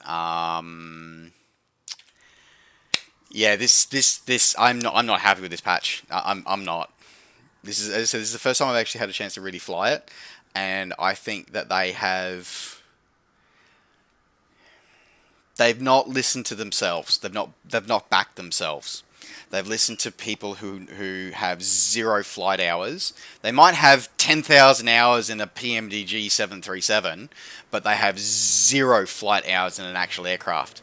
And they've listened to them, and they've dumbed the flight model down. I am not okay with this. That really annoys me. Really annoys me, actually. But let me catch up on chat here quickly. Okay, so we go. Yeah, thanks, guys. We'll see. Yeah, we'll see where we get to with airfield requests tonight, because we are flying here in Africa. Everybody is welcome to join as well. We're at the midway point of our 3-stop trip tonight, or our 2-stop trip tonight. We'll see how long we get. Fizzy get some time later on as well. I hope not. Rodview, I hope not. Okay. The air isn't interacting inside the sim. Yeah.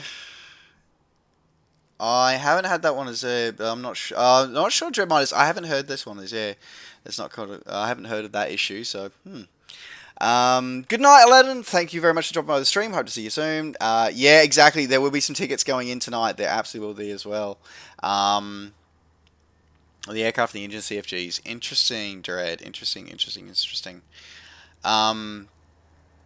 Well, I would have thought they would have just simply broken the, like, if you're going to change stuff, change it for the tubies, because that's all those people fly. They don't know how to fly GA anyway. For those of us who fly in GA and enjoy flying GA, we want the challenge of this stuff. And this feels like it's been dumbed down, and I'm not okay with that. Well, they're not very happy. Oh, okay, well, there you go. Mungus88, if it's your first time launching recently, since in the last couple of days, then yes, there is a new patch. That's the new patch that's there. So it's a 600 or 700-ish meg patch outside from the Windows Store, and then it's a 15 gig. Yours is only the whole 106. Oof. Ugh. That's not good. You do get torque effect. No, you do get torque effect. It's your mileage may vary on different aircraft though, which is how it should be as well. You know, with a custom, you run to, so you'll not be able to make a custom airfoil. We'll see that. We'll see. Alright guys, so as I said, we're going to take a quick break here. So for everybody who's been watching since the beginning, make sure that you hydrate as well. So I'm going to go refill my coffee, and we'll be back in a couple of minutes, and we will finish off our final leg through Africa, and go and see some giraffes. Now that we've seen some elephants, we'll go see some giraffes very shortly. Alright guys, we'll be back in a few minutes. See you shortly. Alrighty, we are back, folks. How we all doing? Hope you guys took a moment to stretch, grab yourself a drink. I, of course, refilled my coffee. Rovi, yeah, so, you can change the aircraft, but you have to do it via, it's a developer mode function. It will allow your aircraft to change your aircraft in without going back to the main menu. I am going to ask, though, that we make sure that we stick with an aircraft that is suitable for the flight that we're flying tonight. Would be appreciated. Thank you. Yeah, it's just it's in a developer mode option. But however, there is a limitation to it though. In your logbook, it will only record the aircraft that you started the flight with. So even if you change to something else during the flight, it'll only record the aircraft that you started with. That will say what you flew with. Okay, let's. So yeah, I'm just gonna. Whoever is in the Airbus, I'm sure I appreciate your joy of flying the Airbuses. However, we are not flying Airbuses tonight. We are flying Cubs or something similar for our flight here as we continue on with our journey. You could do an intercontinental flight in the pits, because you would start in the pits, use the developer mode to switch yourself to a 747-8i, and then land it, but it will record in the logbook that you flew in the pit special. Which I think is going to be the way people are going to get around. There's an achievement to do long flights with aircraft in the sim. That's how people are going to get around it, I'm pretty sure. Alright, let's jump back into our aircraft. Turn my head tracking back on. Okay, so we're going to need to move our mixture in. Actually, the mixture is going to be half because we are at altitude. Prop is going to be full forward. Parking brake is already set. Throttle is going to be cracked. Okay, master battery is on. Alright, we're going to go to alternator master is set to on. Ignition 1. Magnetos are on. Fuel pump is on. Strobe beacon light is on. Now, in theory, I should have remembered everything to be able to start correctly now. There we go. Ah, right. I did get everything right this time. Excellent. Alright, AV master is powered up. Nav lights on. Landing lights on for takeoff. Looking good. So we'll do request departure out for going to be a west departure. Ground Cup Crafters November Oscar Victor Alpha 2-4 ready to taxi departure to the west. Cup Crafters, November Oscar, Victor Alpha 2-4 taxi to and hold short. Ah, changing runways today. That's cool. Contact tower on 118.5 when ready.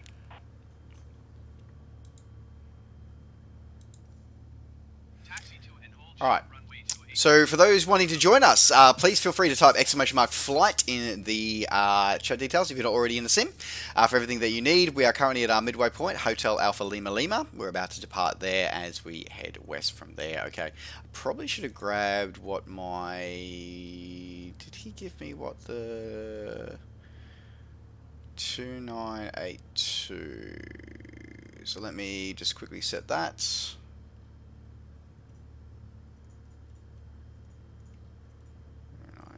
2.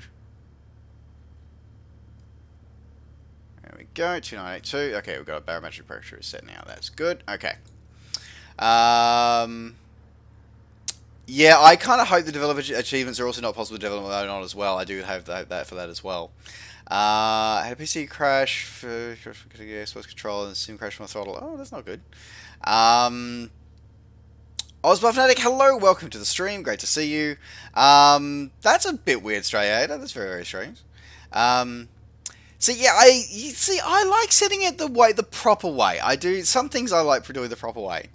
My furry co-pilots are currently on crew rest. They are currently perched. They are currently sleeping on in the other room at the moment. All right, so let's taxi out. So we're using 28 for our departure. So we use 10 for our arrival. We're using 28 for our departure today.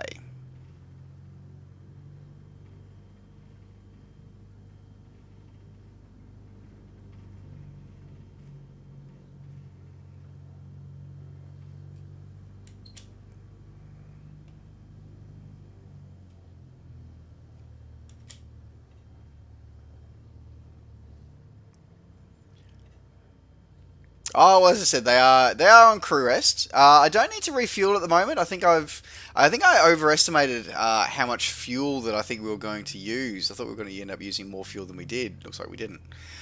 We shouldn't need a full runway, so we'll hold short here. Our phone into tower.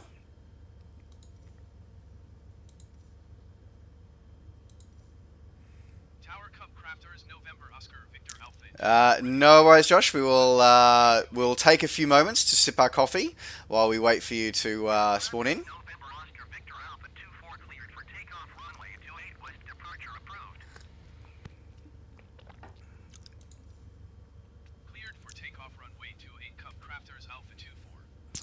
All right. So what we'll do is we'll just while Josh is joining in, let's jump outside and we'll see if we can take a couple of nice drone shots, shall we?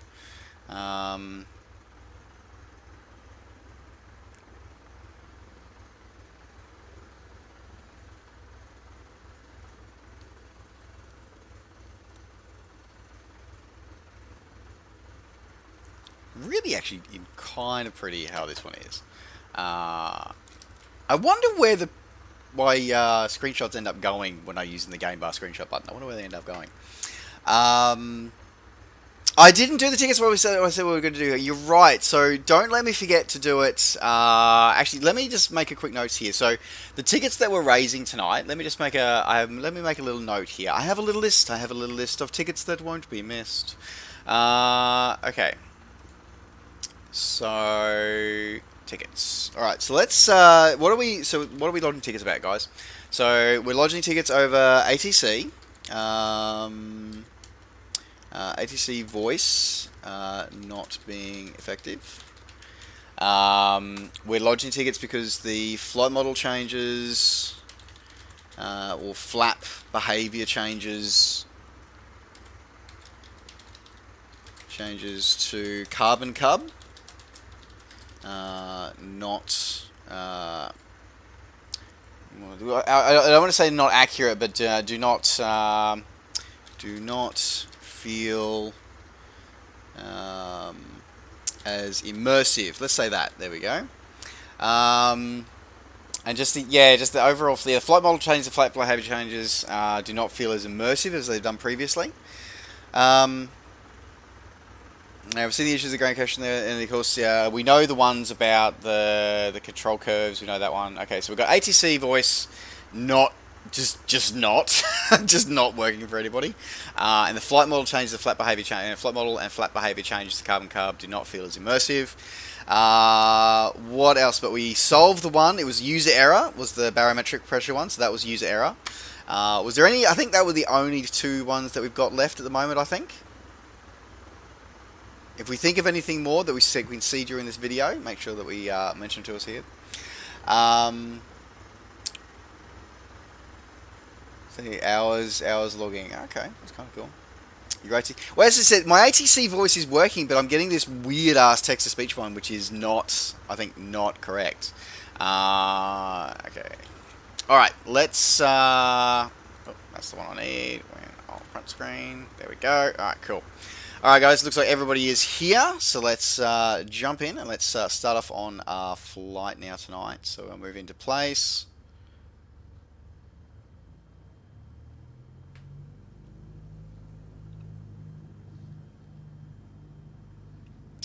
I do know that they did mention that all the landing challenge stats were being wiped as part of this update. And I did notice that we have a new main landing challenge that's come back to life. It's the Nice one, so we'll have to revisit Nice and see if we can improve our times and everything. Everybody, how cool is this that we actually see everybody joining us onto the taxiway? That is so cool.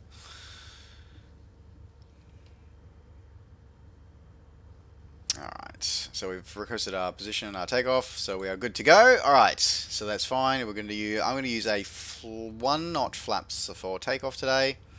Alright, slowly raise the power up.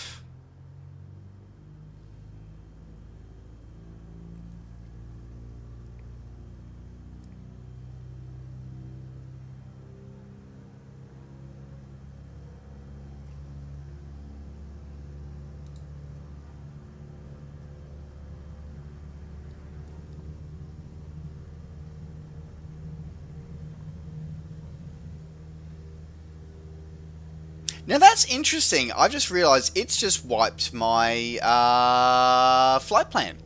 So when we stopped and turned our engines off, it actually wiped our flight plan. That's really annoying. I'm gonna have to reprogram this flight plan on the fly now. All right. I know it's essentially a westbound departure. I know we're flying westbound. We get some trim going here.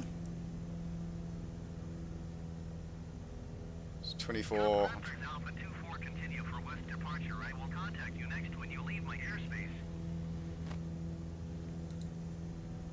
Tower Cup Crafters, November Oscar, Victor Alpha 24, continue for west departure. Okay, so we're heading to Hotel Alpha Bravo Delta. So we're going to have to program that on here. So this should be interesting because I haven't programmed for you before. So let's go to, okay, so let's do direct to, this could be rather interesting. Okay, flight plan. We're going to go to active flight plan. We're going to add destination. And we're doing to Hotel Alpha Bravo Delta. So this actually is a lot better than the old dials. Hotel Alpha Bravo Delta. Enter. Okay, origin airport. So we just went from Hotel Alpha Lima. There we go.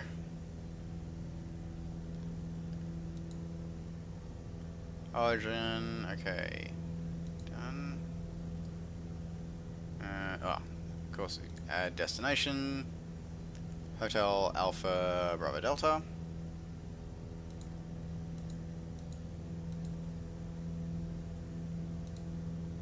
There we go, and done.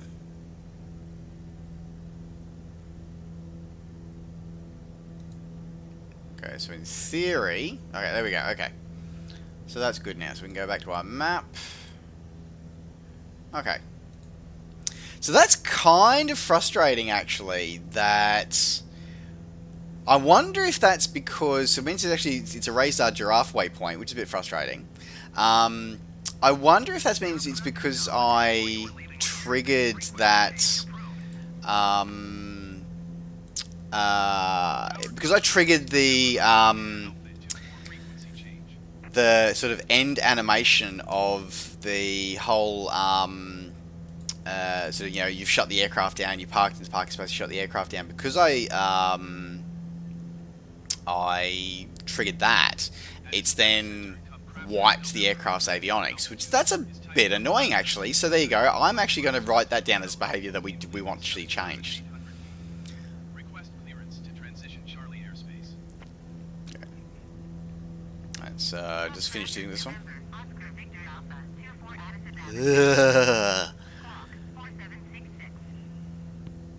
Squawk 4766.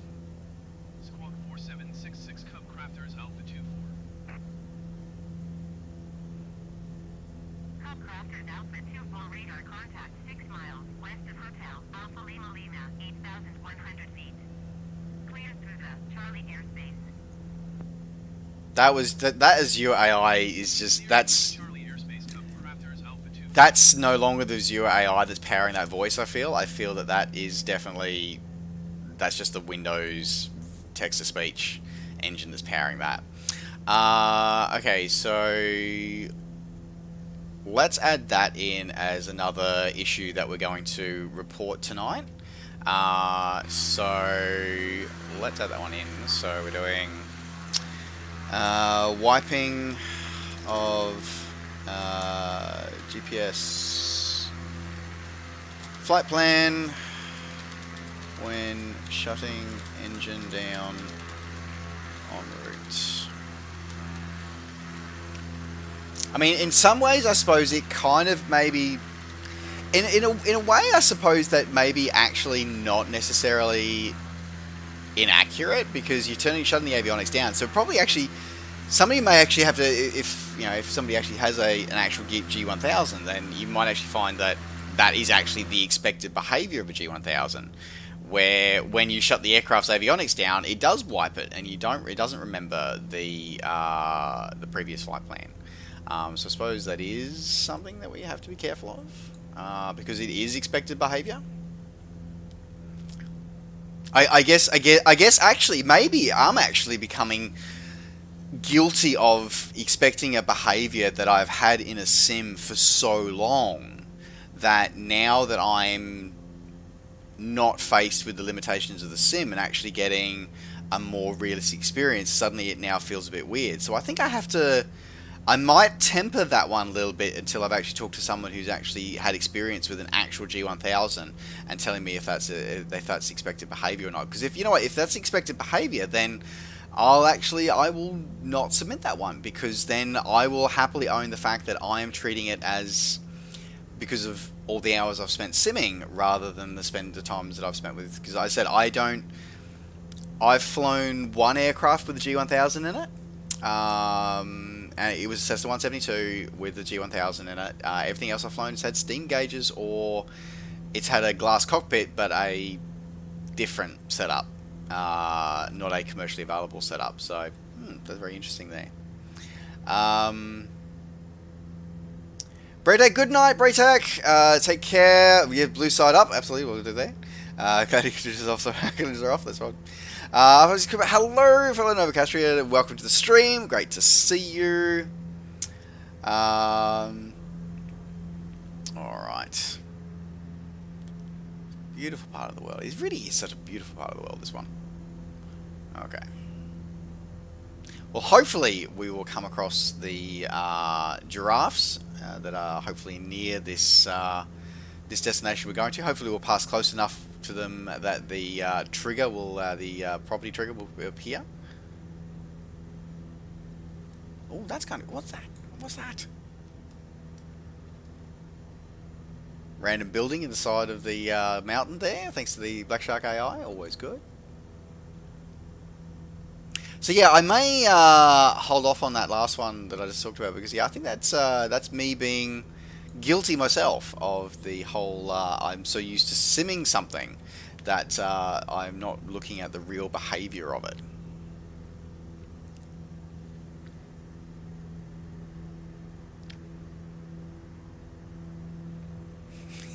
Lie in the ground and not die. That is definitely one way of putting it. That is for sure.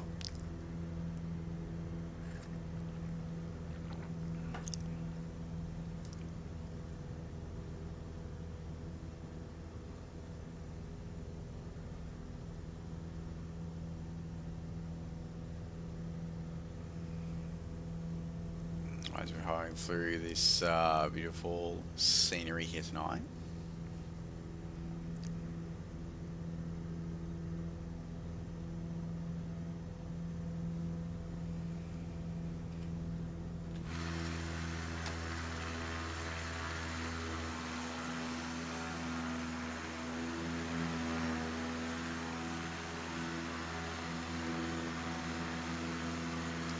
Close that one.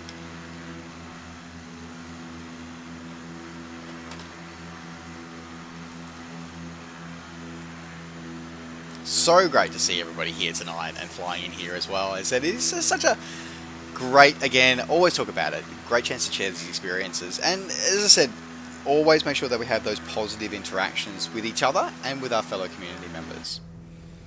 Alright, I just want to make sure that we are all flying safe and well. It's great also, that's why I love these aircraft as well, is because I get to hand fly. It's one of those things that, you know, it's one of the challenges actually of actually doing these engagements, of being engaging, and because I love chatting with you guys, and I love engaging with all of you, because it's so wonderful, the interaction, the sense of community, and the excitement that we all generate together on these flights. But it's one of those sort of things as well, because I love flying, I love this hand flying, like, you know, but it means it's a little bit more challenging being able to sort of engage and chat to everybody. But I just love the hand flying. Of course, you know, putting things on autopilot, it's easier to just have the chat. But it's like, I love being down this a bit lower, a bit faster, and all hands on throughout this as well. And then your internet dropped out. Yeah, well, that's Newcastle internet for you. Let's be honest here. It's yeah, Newcastle internet is a bit rubbish. That's one of the reasons why I pay. So it's really terrible actually in Australia. I don't know what it's like in the US or Europe, but in Australia, if you're in an area with really good internet, you will pay a premium in rent for having good internet. I'm in an area which has fibre to the premise, which is actually unfortunately very, very rare in Australia. And I pay through the nose for it, for that one. There you go. Oh, you're in Victoria. Ah, right, no worries. 56, no worries. I hope you are masked up and keeping safe and keeping indoors down in Victoria. Though it is good to see that things are improving in that state at the moment.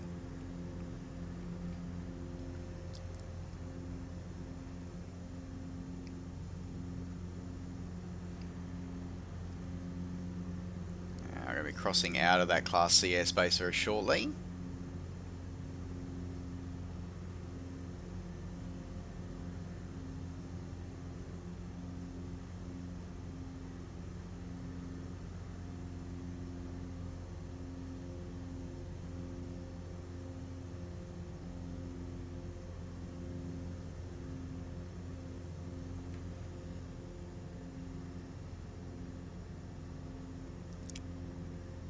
Your regional victory is doing really well. Is excellent, and Perth Hills is bad. Yeah,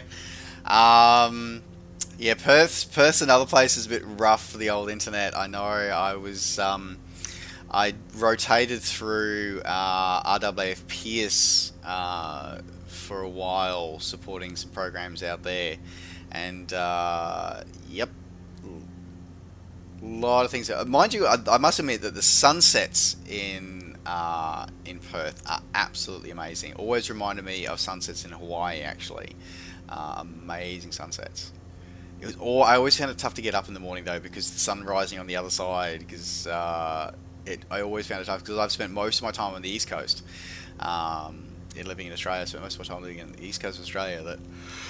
Oh, excuse me. I'm used to the sun sort of being a lot lower in the mornings, a lot brighter. And of course, in West Australia, not so much.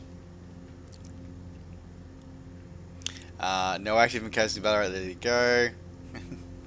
I was going to say, Drift is a few from the west here in the community here, which is always great. So it's one of the things that's great about flight simulation is how we are such a global community and how we share all these things together. I've did it? Oh no, no, it does appear. Okay, I was just thinking that maybe the textures don't appear, but they do. Okay, that's good. Okay.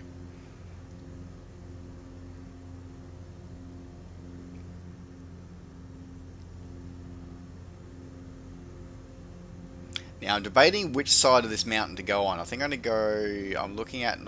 actually, I should probably zoom that map out and have a look. I probably actually should go over because this route is going to need me to go over. Okay, so we are going to have to lean out and go a bit higher.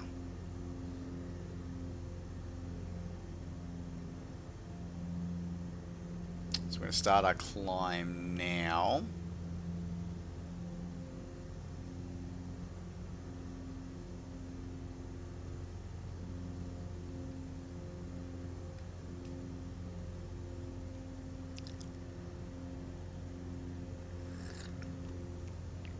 And unfortunately, I don't think I've got a way through this mountains by staying low, so we are going to have to pop over the top.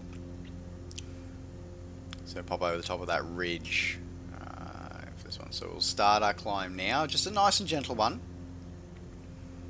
But we are going to be stretching the friendship a little bit in the cub here, I think.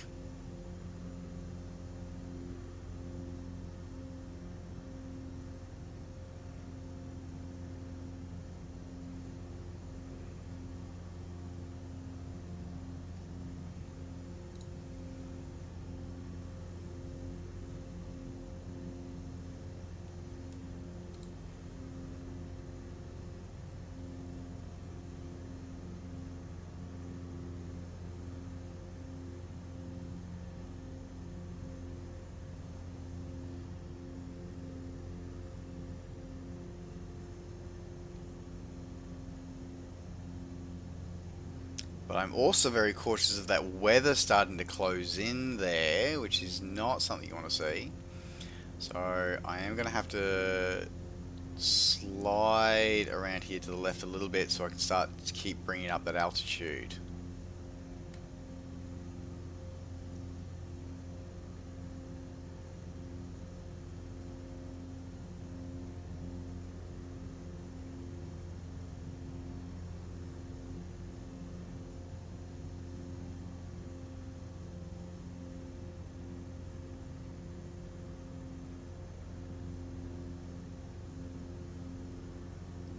Now, how are we going on our fuel balance? So, okay, so I need to switch over to the right tank now.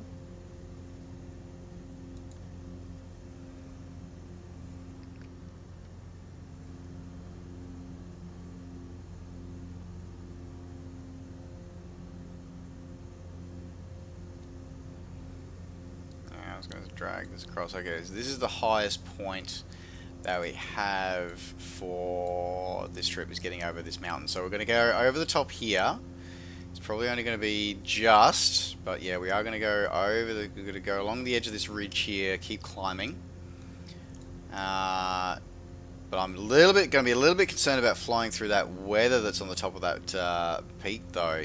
That is a little concerning, because we do not have any de-icing or anything on this aircraft. So that is very concerning for me. We may end up having to go around, but let's see how we go.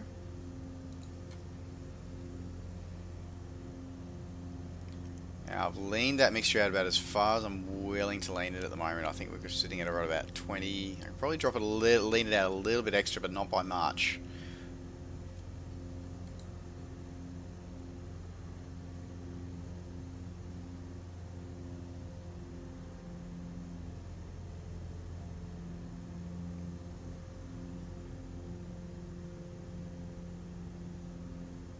I'm still, to this day as well, impressed by just looking at how the terrain is affected by those cloud layers and the sunlight peeking through those cloud layers. It's genuinely still impresses me every time I see it. Oof, definitely finding that ridge lift going through there. Okay, so let's take advantage of that ridge lift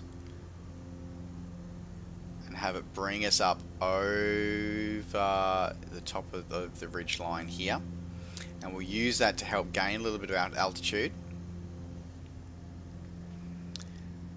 No worries, Pops. Thank you very much for stopping by. Looking forward to seeing you on future streams. Take care. Kinsane, hello. Welcome to the stream. Great to see you. You iced up? Oh, that's not good. I was going to say, I'm keeping an eye on mine, and I'm getting a little concerned. So, we'll see how we go. Kinsane, thank you very much for the follow. Welcome to the crew. Great to have you on board. Do I have any tips for buying a computer? Well,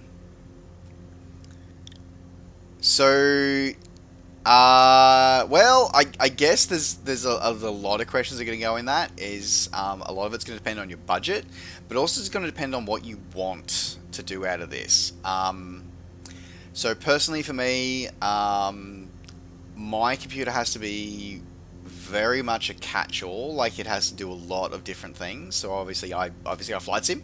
I also stream, obviously, but I also do a lot of video editing. I do a lot of 3D model work, 3D design, a lot of CAD design. I do a lot of graphics work as well, including 2D and 3D art. So my computer has to be very much a jack of all trades.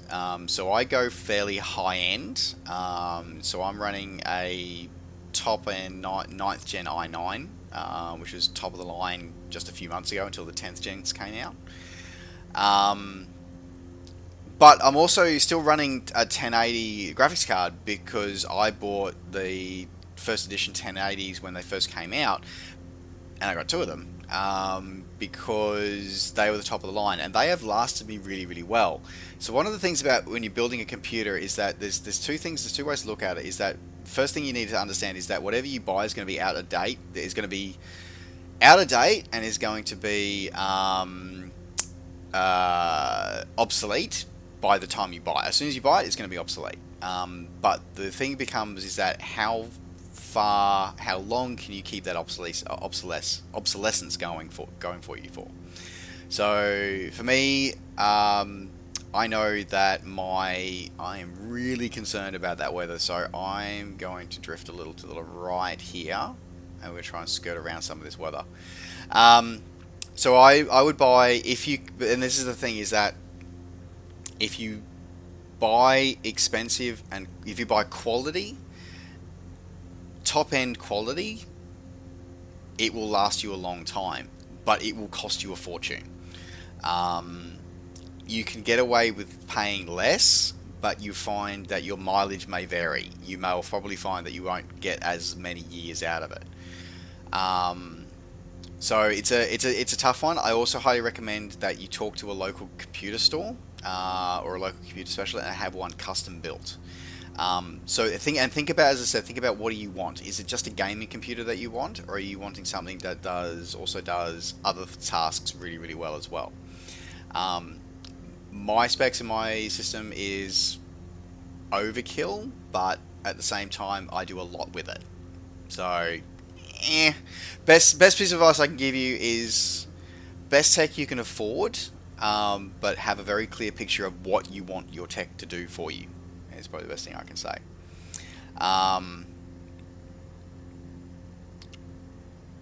Yeah, so for me, for example, for right now, for example, I have an i9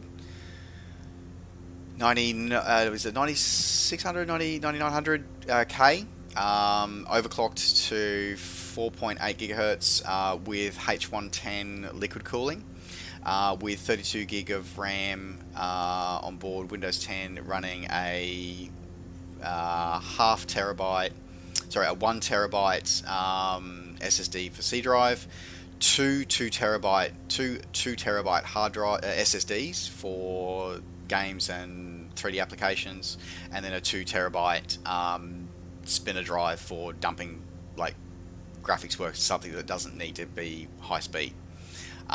That's what I've got for it at the moment. I also don't run 4K graphics. I only run 2K is all I run. So my monitors, for example, I run two 40-inch TVs, LED TVs. If you're interested in the specs that I've got, I think !specs in the chat should give it to you. Should be the information that you need.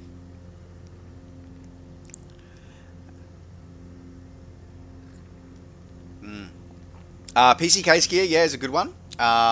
I personally use UMart, or I use UMart to buy my parts. So umart.com.au if you're in Australia.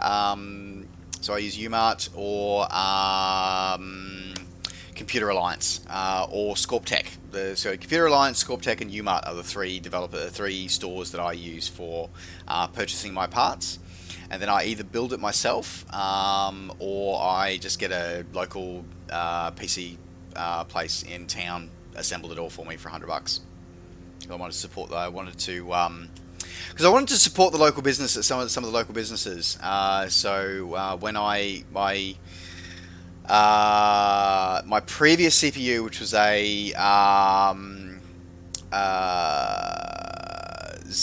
Intel Xenon, it carked it, so I had to replace it, the motherboard and the CPU, and I just used a local place too. So I assembled all the parts, did all the research, got all my parts together, and I could have done it myself, but I just gave it to a local firm to be able to put together because I really want to support local businesses. Yeah, that's pretty much that. So I guess the biggest keyest point is think about what do you want to achieve? What do you want your sim to, or your computer to achieve? What is it there for? What's its primary purpose? What's its secondary purpose? And then what's your budget? Also, do your research. I cannot stress that enough. Do your research. Because that is absolutely critical to what you want to do. Is you need to make sure that you've got the right research and you have the right tools for the right job.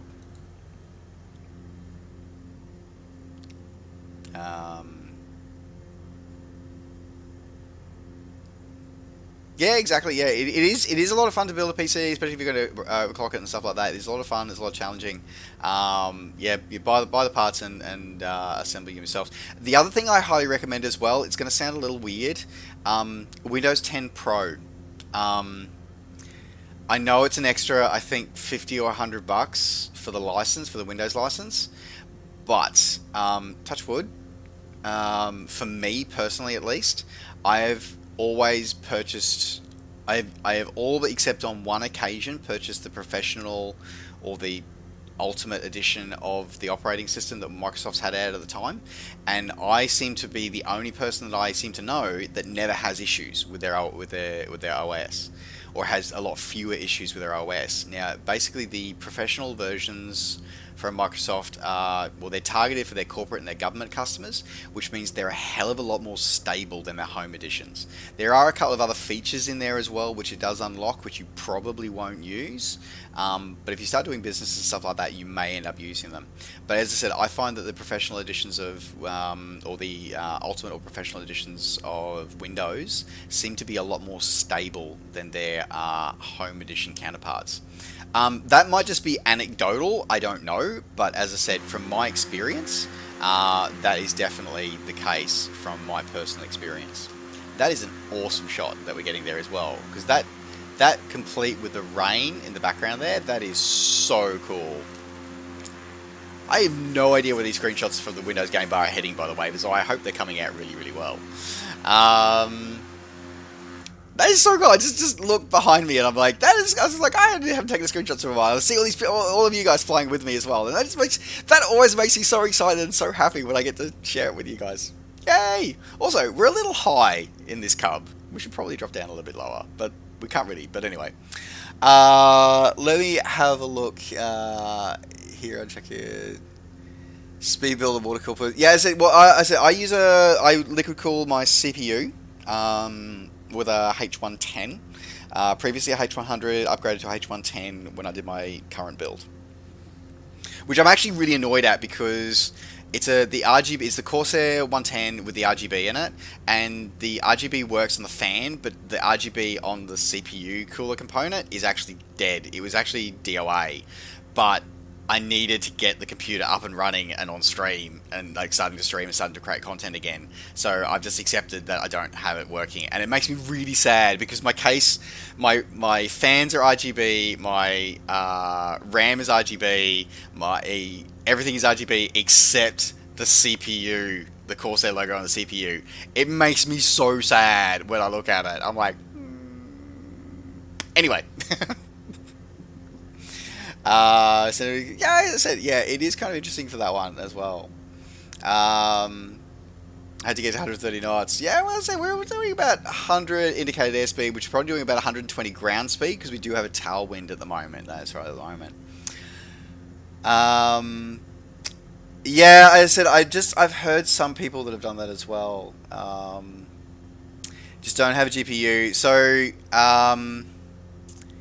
hang on, so 1 second, Drift. Let me do that for you. There you go.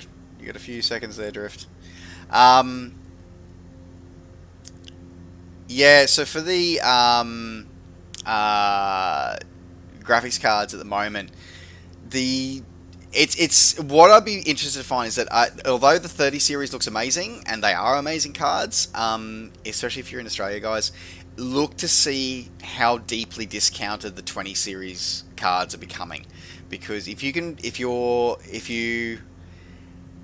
just want something in the short term, you could probably pick up a 20 series card at a fairly significant discount because the 30 series cards are so much better.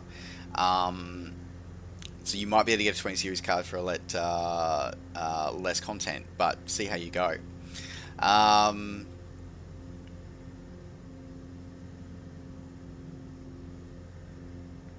Yeah, I expect that the 20 series will probably drop by another 200 to 300, probably come October, November, when stock actually starts going out the door to people. 2080s at less than $300. Wow. Not gonna lie, if I see a 2080, particularly a new in box 2080 Ti for sub $500, I will probably splash out on it, just as to hold me over until I get a 3090. Because that goes back to what I was saying before as well, is that like, you know, I look for high end. Like I said, like I bought 1080s. I have first gen 1080s, and I'm still running them. Like, they're still working. I can't run 4K. 1080 Ti is where I need to go for a 4K, but I don't use 4K. So I buy, as I said, that's one of the things you talk about. When you buy early, if you do your research, you can get product that will last you a long time.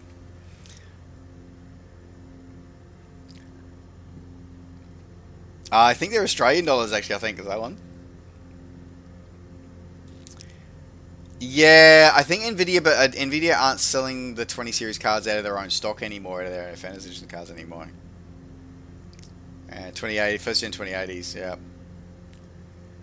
Yeah, we'll see how long that lasts. As I said, I was pleasantly surprised that there wasn't as bad price gouging as I was expecting from the third party retailers for like for EVGA and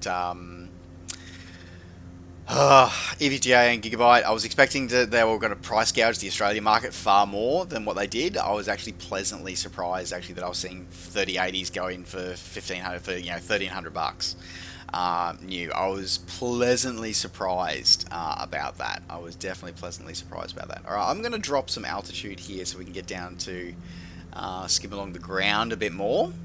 So this is fun. It's one of the fun parts of bush flying is getting low. That's the other thing as well, is that with power supply, go big. So I use a 1000 watts. Actually, I've got a 1200 watt power supply in my current build. That's to make sure that you have plenty of power available. Especially with the newer generations cards coming out, there's a lot more. They're needing more and more juice. So it's definitely a good thing that you're going to need to have.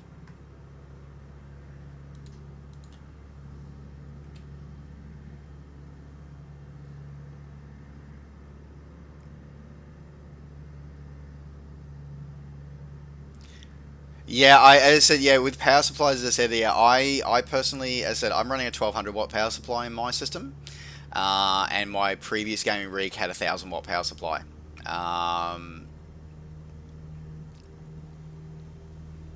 I don't think I've ever had any of my rigs have anything less than a 750 watt power supply.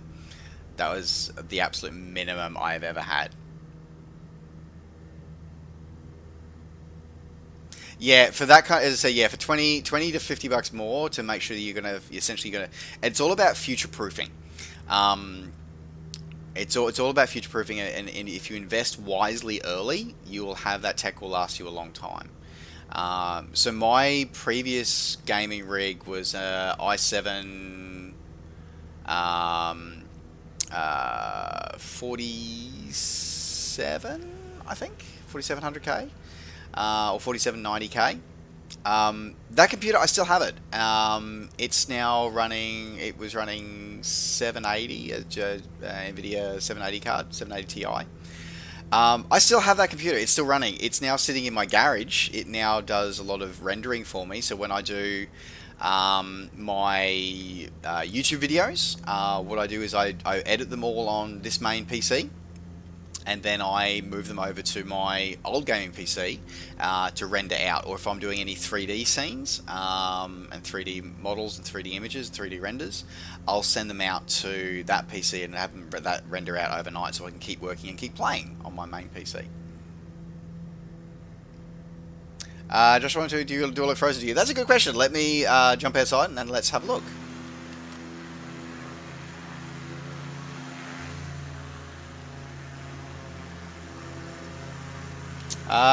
You do not. That is also really cool, being able to have you see you fly like that. Ah, wrong button. That's the one I want.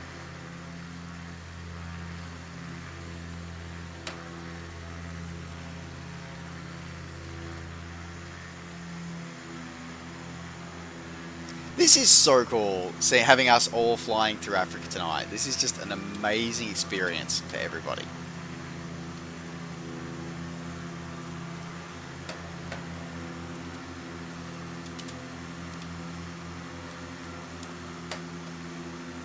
Yeah, I'm definitely going to make one of my buttons on my Xbox controller. It's going to be my screenshot button. Definitely think I'm going to do that.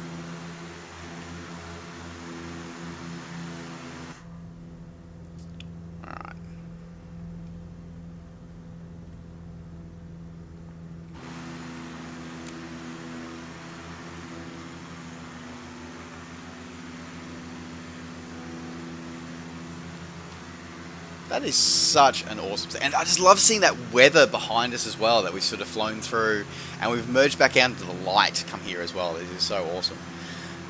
Driven by the computer. As I said, yeah, it's interesting actually. As I said, I got that. I actually, it sounds terrible. So I actually have, as I said, I've got my so my old gaming PC. As I said, it's i7 4790 running. Yeah, I think it's got two 780 Ti's is the graphics cards in it. As I said, it just sits there, churns away stuff for me. I have another PC as well, which is a really old, really old one as well. That one I think finally did cark it. That one that's a Celeron, and that was an old like workstation that I use as a media center, which has now been relegated to being essentially a glorified NAS storage now. There's glorified NAS storage in that one. Yeah, I was gonna say, I don't see. Oh, I'm frozen to you. No, it's not. It's really interesting. Yeah, look, this is okay. So this is purely anecdotal here, but I've got to say that anecdotally, Intel handles flight sims better than AMD. Now that's purely, I don't have anything to base that on. I've only ever had one AMD processor, and it wasn't one of their high-end ones. It was quite a few years ago. So I'm not exactly up on it now, but my good friend and fellow YouTuber Belgiode, he uses AMD Ryzen chip, and he's having great experiences with Microsoft Flight Simulator. He had some issues early on, but he has issues with Prepared though with his AMD graphics card. So, but Microsoft have also made sure that their platform is very much hardware agnostic, which the Lockheed Martin does not. Lockheed Martin very much gears theirs towards NVIDIA cards and Intel processors. But from what I'm hearing and what I'm seeing, Microsoft is a lot more hardware agnostic.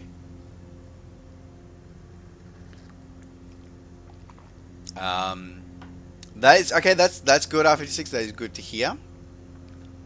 Yeah. So for me personally, Intel. I've very much always been the cult of Intel.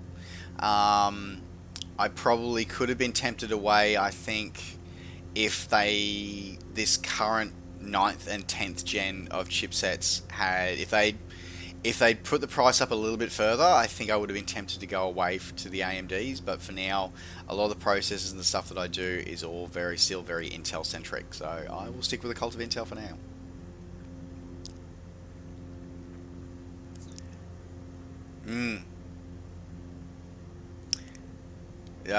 The Threadrippers. Sorry, I believe the Threadrippers has got the most amount of cores for or one of the Threadrippers has the most amount of cores for a non-enterprise grade system lurking around out there, I believe.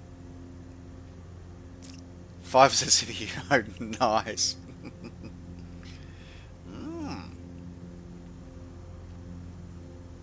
Well, I'll have to remember that, Josh. As I said, I've just upgraded, so I don't anticipate having to upgrade my CPU for a number of years. For probably 3 to 5 years before I anticipate have to upgrade, if not longer. So we will see how that goes.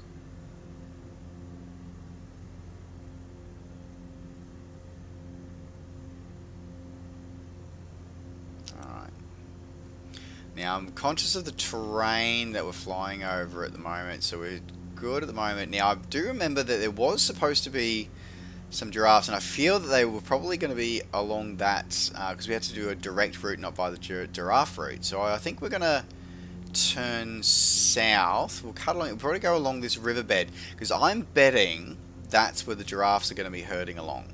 So let's head this way. So we're going to go off course a little bit here. We're going to have to climb up a bit higher again. Okay, let's go down.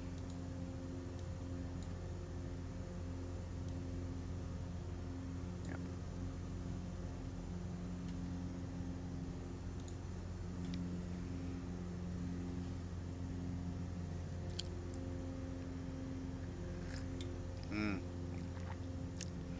The Quadro graphics cards, unless you're doing a lot of 3D rendering using things like Autodesk or Blender, you can probably just stick with the 2080.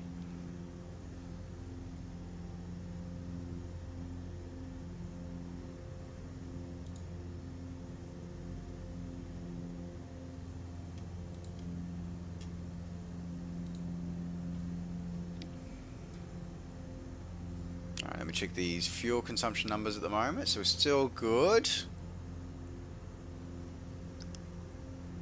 So I'm going to use the right wing tank for a little bit further, and then we'll switch to the left tank probably just before landing.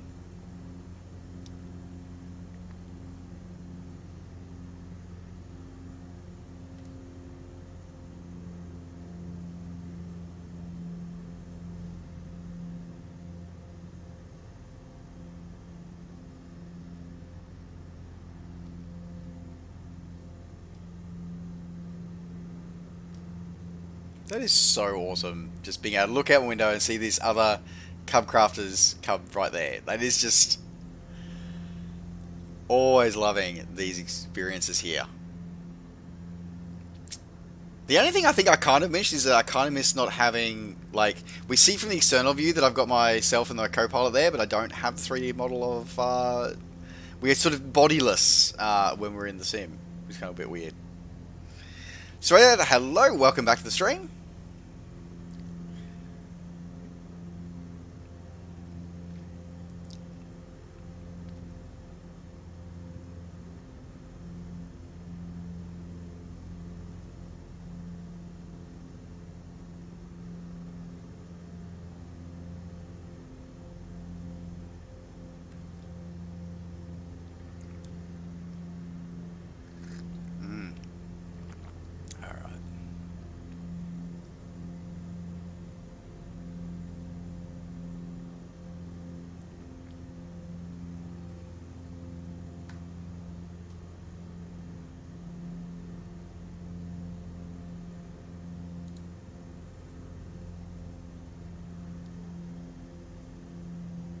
We're going to cross over and follow that riverbed as we approach to our final stop tonight and see if we can find these giraffes en route. I want to say that's Lake Victoria. I know it's not Lake Victoria. I'm trying to remember what lake that is now. I should probably check my other little nav map in a second. Actually, let me just do that. It's Lake Tana is what it is. Ah, there you go.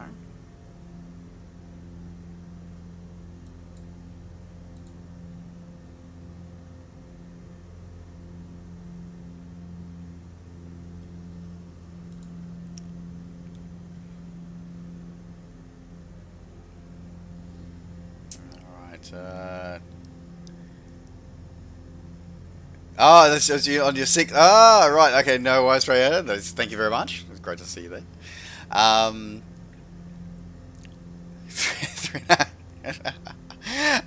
Yeah, but that's the thing. Drift is that if you invest in a CPU, okay, so the i9 that I bought, that was I think it was almost $2,000 is the CPU that I bought, but I know that I won't need to replace that CPU for probably 5 years or longer, and it'll still be usable for many years. So this is the thing, is that when you invest in one of these, as I said, it's about what you invest in, because if you future-proof yourself, you are going to pay a lot of money to do it, but you will means that you'll be able to stay on top of trends and top of content that's coming out for future flights. For future releases. So it's a tough thing, but you also by the same token, as I said before, have to accept that whatever you buy, as soon as you buy it, it will be obsolete. It's just how much mileage can you get out of your obsolescence before you have to upgrade again, is what it really boils down to. And generally speaking, the more money you spend, or the higher the specs that you get, you will generally get more mileage out of it for longer.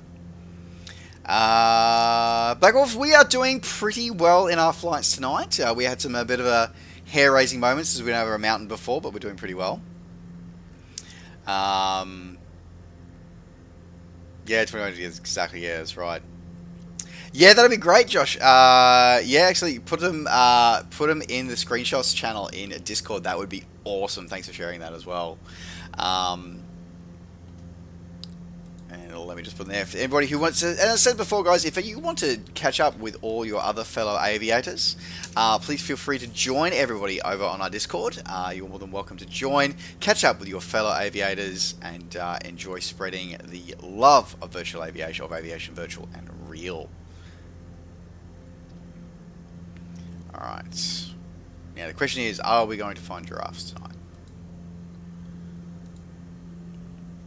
I'm actually looking forward to. We'll actually go down. I think I'll actually, because we're essentially going to, because this airport that we're finishing at to Bardar over in here in Ethiopia, will actually is right on the coast. So we're essentially going to go follow the river all the way down. So I think we might do that actually.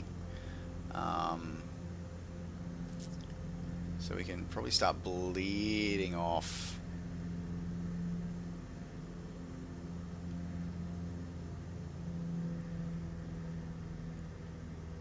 So I want to pitch down, but we're going to make sure we pull the power down so we don't overspeed the aircraft as we're descending the altitude as well.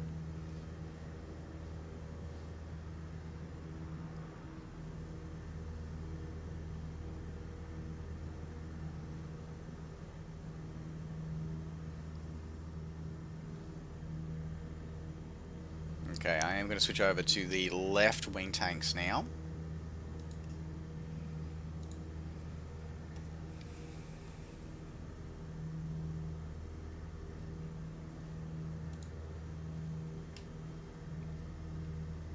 Excellent, thank you very much, Josh. I'll look forward to checking that out in a little bit.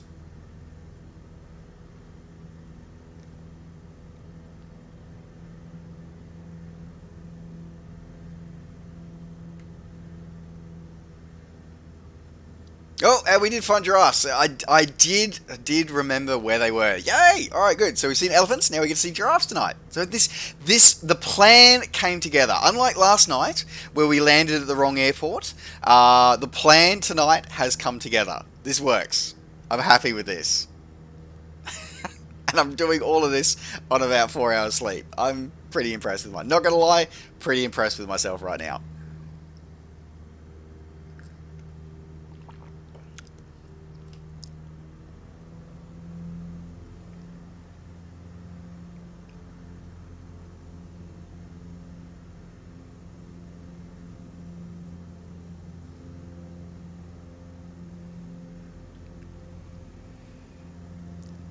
Yeah, so you're still frozen. Oh, that's awkward.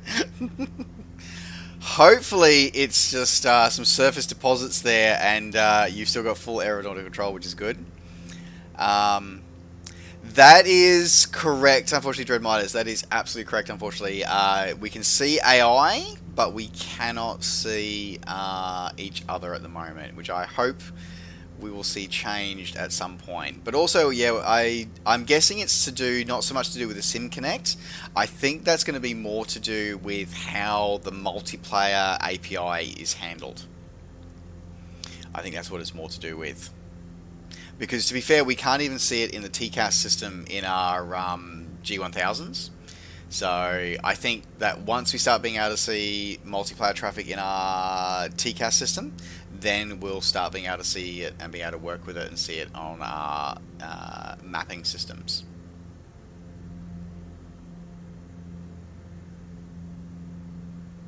How cool does this part of the world look? So awesome. Alright, let's see what these giraffes look like. You'll have to let me know also, for everybody else who's flying with me in formation tonight, let me know if you see the giraffes in the same places that I do. I'm genuinely curious if you do. Because I'm wondering how that's transmitted across, whether it is just simply, whether it's in the same reasonable same area, or whether it's the exact same ones that you're seeing.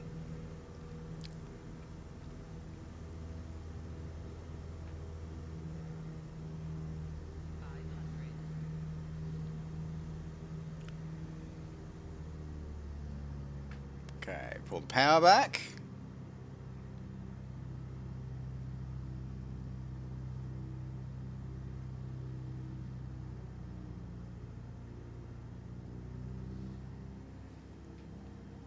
It's client side, not broadcast. Yeah, I sort of figured that, but I'm wondering if it's sort of how it's worked and related though. Okay, now we've had this before where we see the marker but we don't see mountain there. Now if I remember correctly, we had to fix this before, we've had to go to the menu and turn the markers on and off again to get them to refresh the location. So we might do that in a second. I have one last pass. Yeah, okay. I'm not seeing it. Okay, so let me check that at the moment. So I'm going to quickly do that. So I'm going to go quickly go escape. We're going to go to assistance. Navaids, fauna markers off and then on. So we'll go off, apply and save, on, apply and save, and then we will escape out.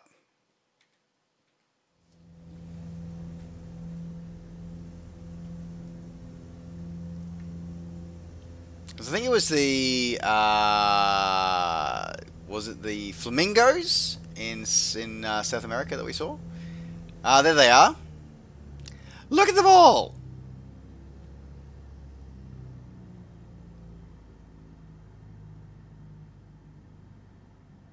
That's super cool! I even see a pits down there. Okay, you know what? We're totally doing that.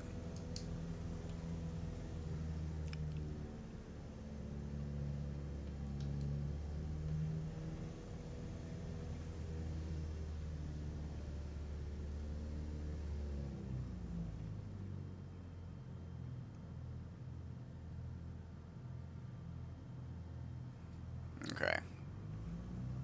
Gonna have to give myself a better arrangement for this so I can try and line this up and land there. So, see if we can land this and not make a complete mess of this one.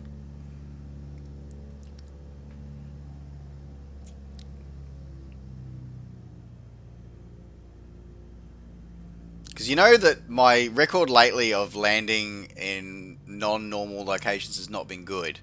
So we'll see how this one goes.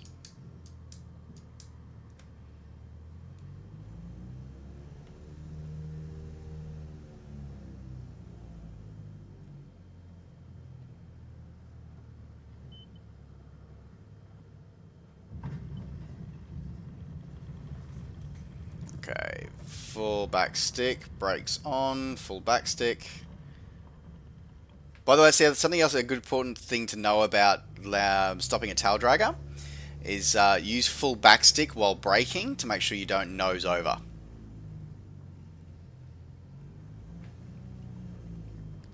Okay.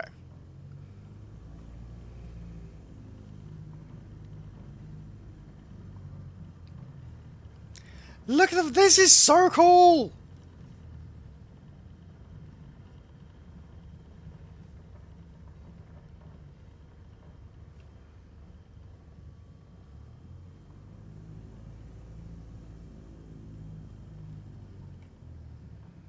Okay. Okay. Let me jump out. Grab our drone.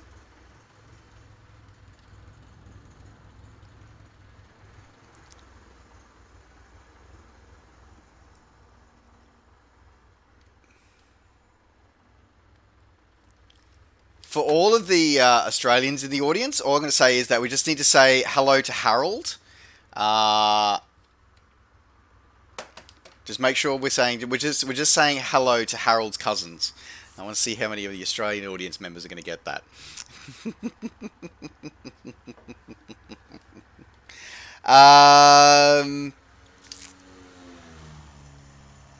One second there, Drift. There you go, mate.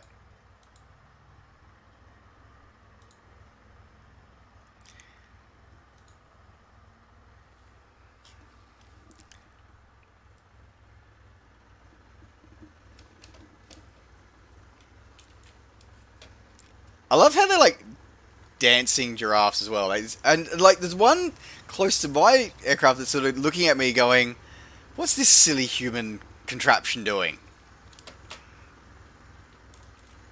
That's cool. I think that's the screenshot of the night.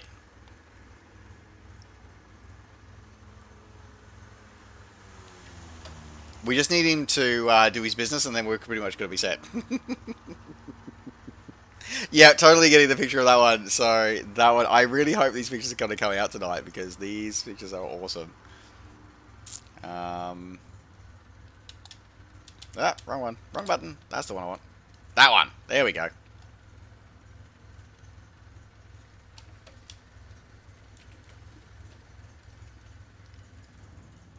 That is so cool. And it's these kind of little moments which I look at in this sim and go, this is the kind of stuff that brings people together and makes people excited. And we need to make sure that we're sharing more of these moments together. So thank you very much for coming aboard and enjoy and sharing these moments with me, guys, because it is so awesome to share these with you. It genuinely is so exciting. Okay. I'm going to brakes off and I'm going to taxi off and I'm going to hopefully depart and not crash. We can get off there. They are a little disproportionate. I think you are right there. Okay.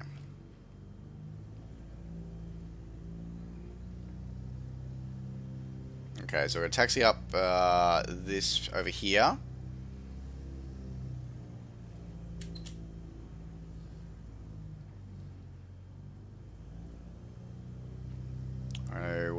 Taxi up towards this end of this little clearing.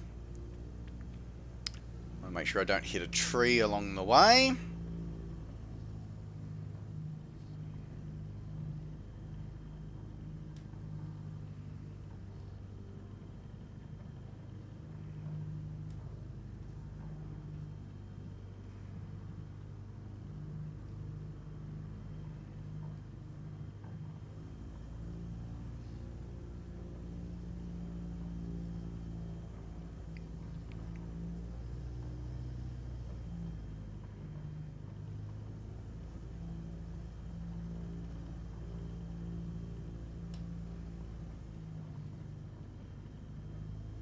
We've even got the right trees for the area as well. Like, that's again one of the things that impresses me, is that they're getting the right trees for the area. Like, that is cool. Okay. Alright, this should give us more than enough run up. I just wanted to make sure we got that there. So let me just turn the aircraft around now. Oh, and of course now we have giraffes in our way, so hopefully we won't mess with these giraffes too much. Okay, so let's go. Actually, let me just quickly catch out here before we go off here. You gotta be pirates. Happy birthday to Oz Buffnatic. Happy birthday. Now he's 20. Yay! Happy birthday to you, sir. Well done. My fuel's not doing too bad. We still got a little over half tank, so we're good to know for now. Yeah, well, we could do that, but we won't. Yeah, we'll try not to decapitate aircrafts. Alright, power up. Michelin's. Brakes off. Hopefully, we won't have any giraffe steaks. Airspeed, come on. Give it to me.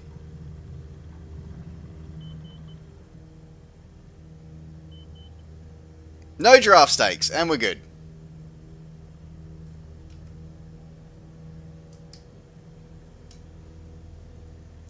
Whew. Okay. No decapitated Harolds, and we are good.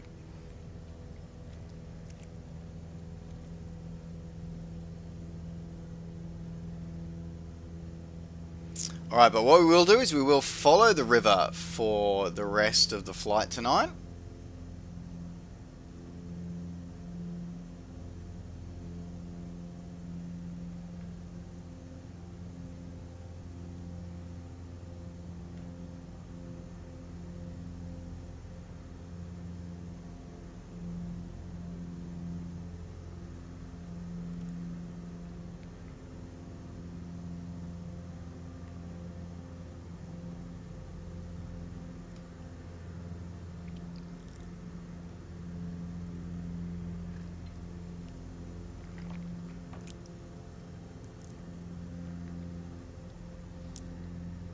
The beeping sound that you heard before as we were taking off, so that's the stall warning horn.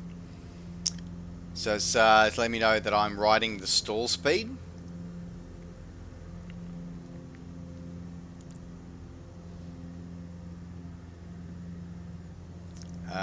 What do I have? There's a landing competition. So are you going to make me get up early, Warhawk? By the way, hello, Warhawk. Welcome to the stream. Great to see you, my friend. Landing competition? What's landing? Okay, what? 5 a.m. on whose time zone? My time zone or yours? Either way, if it's Sunday morning, I probably won't be there because my coach has me running 13 miles on Sunday morning. He wants me to do sub 2 hours, so maybe I'm trying to do it before it gets too hot.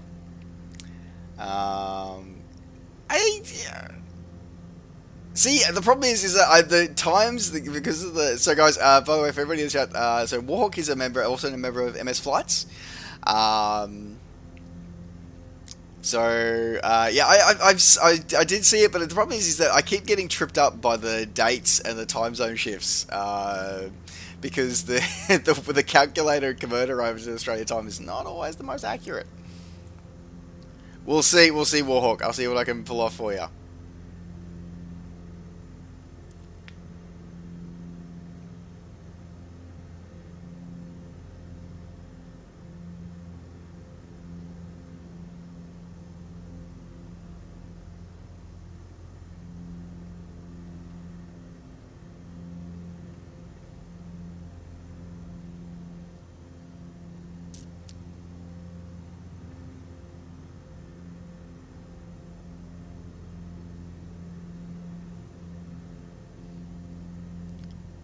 Five a.m. Aussie time. Okay, well, we'll see. We'll see. As I said, I know that my coach has got me running 13 miles that morning, but we'll see. I'll see what I can do for you. We'll see what we can do for you. I don't know, chat. What do you reckon? Do you reckon we should do some landing challenges on Sunday morning?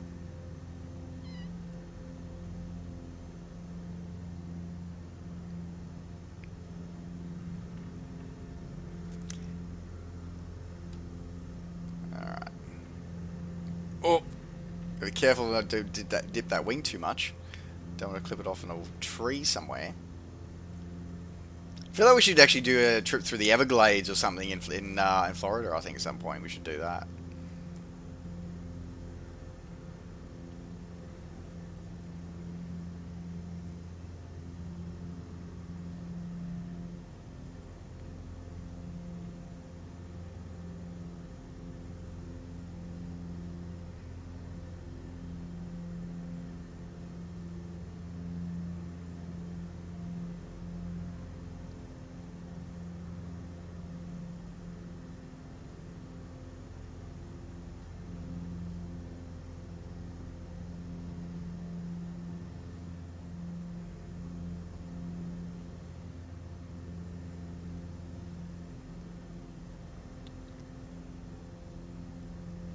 We just need the wake and we just need the water masking to work a bit better for non-amphibians, and I think we'll be set. Because I'd love to be able to do some water skimming and some water skiing with the Tundra tires on this aircraft. I really would. Because I've tried to do it and it doesn't go so well. The crash physics kick in. Okay, that one's a little bit too tight. I'm going to pass over that one.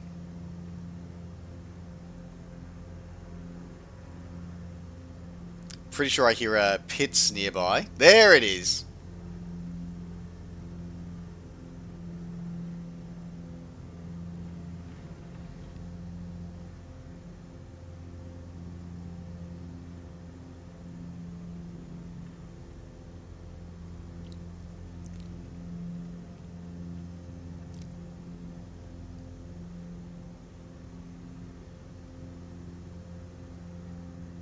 Overall, I really have to say that this water actually, you know, I don't know whether they've improved the water textures or not, but I have to admit that I think the water masking, at least in this part, is I think some of the best I've actually seen, at least for inland waterways. And we're in Africa. It's not like we're anywhere sort of that's normally covered in a great detail by a lot of flight sims. Or flight sim add-ons, for that matter.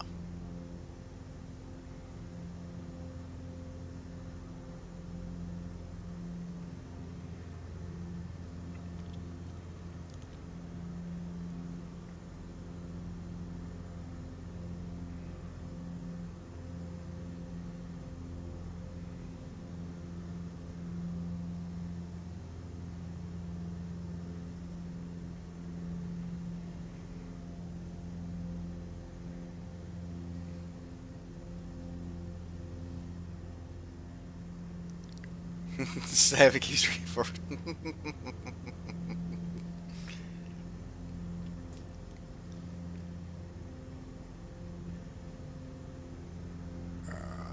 Oh, and we've got some power lines modelled as well. Alright, we'll have to make sure that we stay really low to make sure we go underneath the power lines. Actually, I saw a video the other day of a crop duster coming in and clipping power lines. That pilot is bloody lucky to be alive.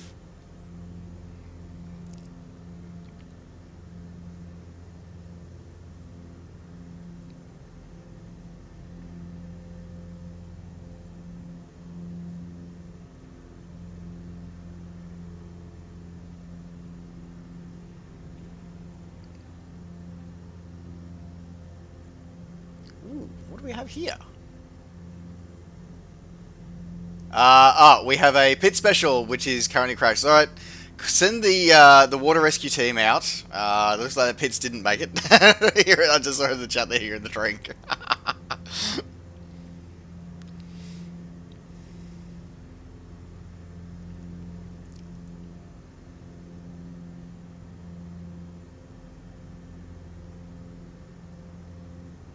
Bridge. Okay, yeah, that one is way too low. We are not going underneath that one. We will respectfully fly over the top of that bridge.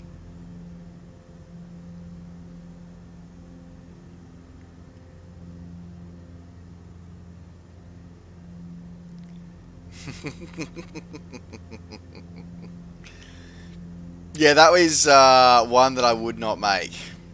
Alright, let's head in towards our airport tonight. Okay, so we're heading into our final stop for tonight. Now that we've had our fun.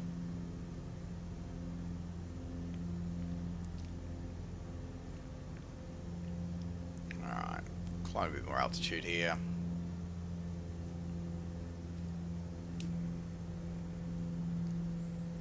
Alright, let's go with... Here's export list. HABD. Yeah. Fire DA or tower, Cub Crafters, November, Oscar, Victor, Alpha, 245 miles east to land. Cub Crafters, November, Oscar, Victor, Alpha, 24 by your door tower. Make left base, runway 22. Altimeter, 29.83, wind 277 at 7. Cub Crafters, Alpha, 24 cleared to land, runway 22. Wind 277 at 7.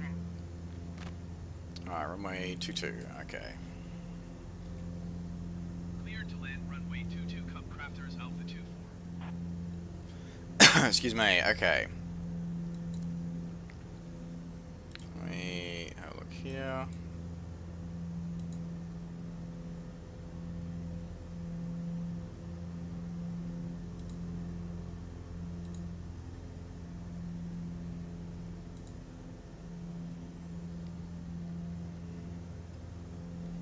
Alright, landing lights are on.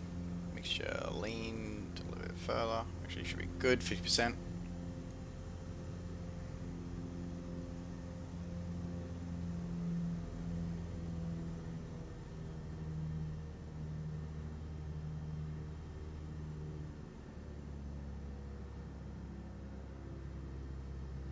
Runway in sight.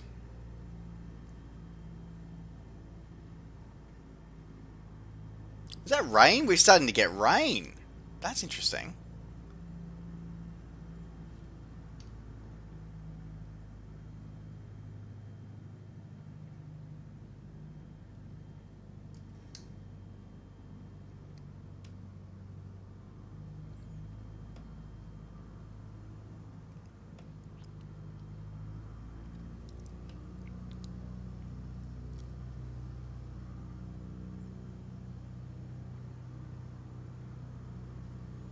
Not sure where y'all are landing, but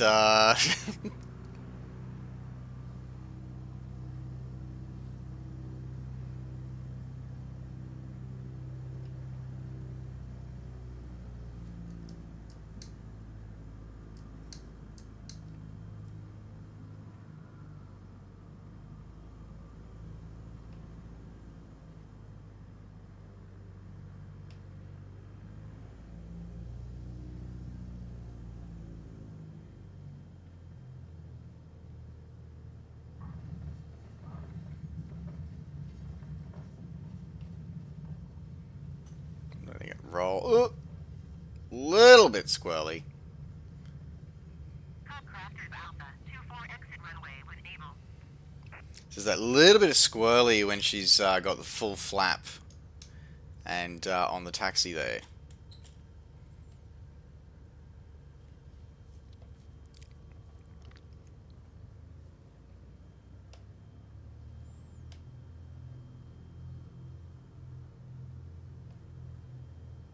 We'll exit stage right.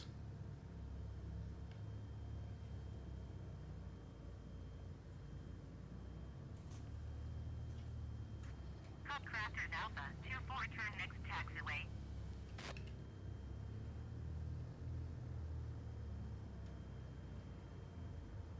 Crafters Alpha 24 contact ground on ONE 21.9er. 121.9er for Cub Crafters Alpha 24. Buyer DAR ground, Cub Crafters November Oscar Victor Alpha 24 taxi to parking. There's my dude. Cub Crafters November Oscar Victor Alpha 24 taxi to general aviation parking using taxiway. Taxiing to general aviation parking using taxiway Cub Crafters Alpha 24.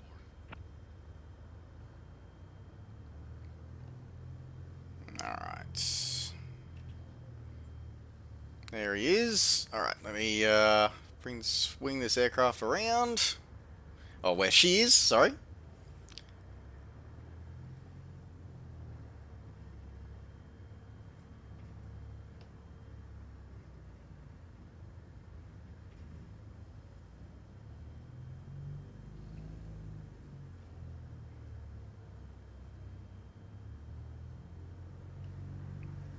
Shut down. Okay, parking brake is on. Throttle idle, prop idle, mixture set to fuel cutoff. Okay, then we've got landing lights, nav lights are set to off. Strobe is off. Avionics master is off, and that killed it there. There we go. Let's hit continue for a second. While we shut the rest of the aircraft down. Fuel pump is off, magneto is set to off, alternator is off, battery master is set to off, and we are done for the night. There we go. Okay, let's head out and get a couple of quick picks, and let me catch up on the chat while we do this as well. Look how awesome this is, having everybody here. I love this. This reminds me of all the best parts, and this is, and again, I'm so grateful and so thankful to everybody here in chat because I really believe that we are all, no, I don't believe, I can see that we all genuinely share this same belief in sharing the positivity that Flight Sim has, as I can see showcased here in every flight that I get the wonderful opportunity to share with you guys. So I always want to say thank you so much to each and everybody who comes in and watches the stream, and everybody who joins in the stream. And I hope to see everybody in these group flights, these regular flights regularly, because it is great to be able to share these experiences with each other and embody what we talk about when we talk about making sure we share the positivity and the great things about this. As I said, we found some bugs tonight with this new patch. We absolutely did. So we're gonna put 2 of those bugs in. Absolutely, we're gonna put 2 of those bugs in shortly. I think I'm going to leave the Garmo one out until I've actually had a chat to someone who's got experience with a G1000, because I want to make sure that I'm not being that simmer that because I've got time in Sims rather than times with G1000s, that I'm sort of asking for something that actually the current behavior is correct. So, yeah, I want to say thank you very much for everything, guys. Let me catch up on chat here quickly before we finish off for tonight. Oh, you tried to get under the bridge, but you didn't get there. That's very good. Just trying to download. Oh, well, hopefully it works for you, Drift. Hopefully it does get sorted out for you. You didn't get under the bridge, Josh. Oh, I'm sorry. Yeah, that was a little low for me. That was it. Flavor Smoky Mountain. That's somewhere in the US, I'm pretty sure. I think Smoky Mountain is. We'll see. Major Mars, it is my honor and my pleasure to give you guys to stream with you to stream for you guys. It really is. So thank you so much for joining me and coming by. As I said, it's genuinely I am always thankful for that. Yeah, hopefully, Rocky, hopefully, there. As I said, I'm planning some more slightly structured flights for us to do as a community. We'll see how that goes, and I'm hoping to get some more developers streams going as well in the upcoming weeks as well. RPM prop angle thing. Okay, so you're okay. Yeah, that'd be great. Yeah, as I said, guys, make sure that you always, if you do find any issues, that you are lodging those support tickets with the support desk, because that's how that's how Microsoft and Asobo are going to be able to develop in the future. It's going to be because of stuff like that. So we need to make sure that we are doing those things. And again, as I said, always make sure that we're being positive, that we're doing it, and we're doing it the right way. Let's go there, awkward there. So there you go. Okay, so alright guys, that is going to wrap up my stream for tonight. Thank you very much for joining me. It's great to have you guys on board. We will see about maybe doing a Sunday morning stream, doing it the landing comp. We'll see, maybe. We'll see. Keep an eye out on Twitter and on my socials, and of course here on, make sure you're following me here on Twitch for information on that one, guys. So there you go.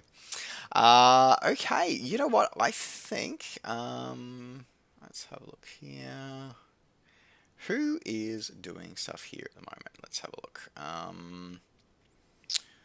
Who have we got around here at the moment? It was so much fun, wasn't it? It is. As I said, it's all about having that fun. I think that's also really, really important, is that we all have to remember to have fun when we do stuff like this. Because yeah, that's really, really important. Yeah, always good vibes. As I said, we're always about having the good vibes. Always about having the good vibes. I wondered who was taxiing there for a second. I realised it's one of the ground vehicles, but that's okay. Alrighty, guys. Okay, so what we are going to do, guys, is that we are going to show some wonderful Nova 24 community love to my good friend and fellow streamer, Thorny Flower, with her playing some League of Legends. So make sure we go support her. Otherwise, guys, thank you so much for the stream tonight. I look forward to seeing you guys tomorrow night. No idea what we're doing, but we'll see. I'm sure we'll have, whatever it is, I'm sure we'll have fun. So until then, guys, take care, stay safe, be good humans, be kind to each other, and we will see you next time. Bye for now.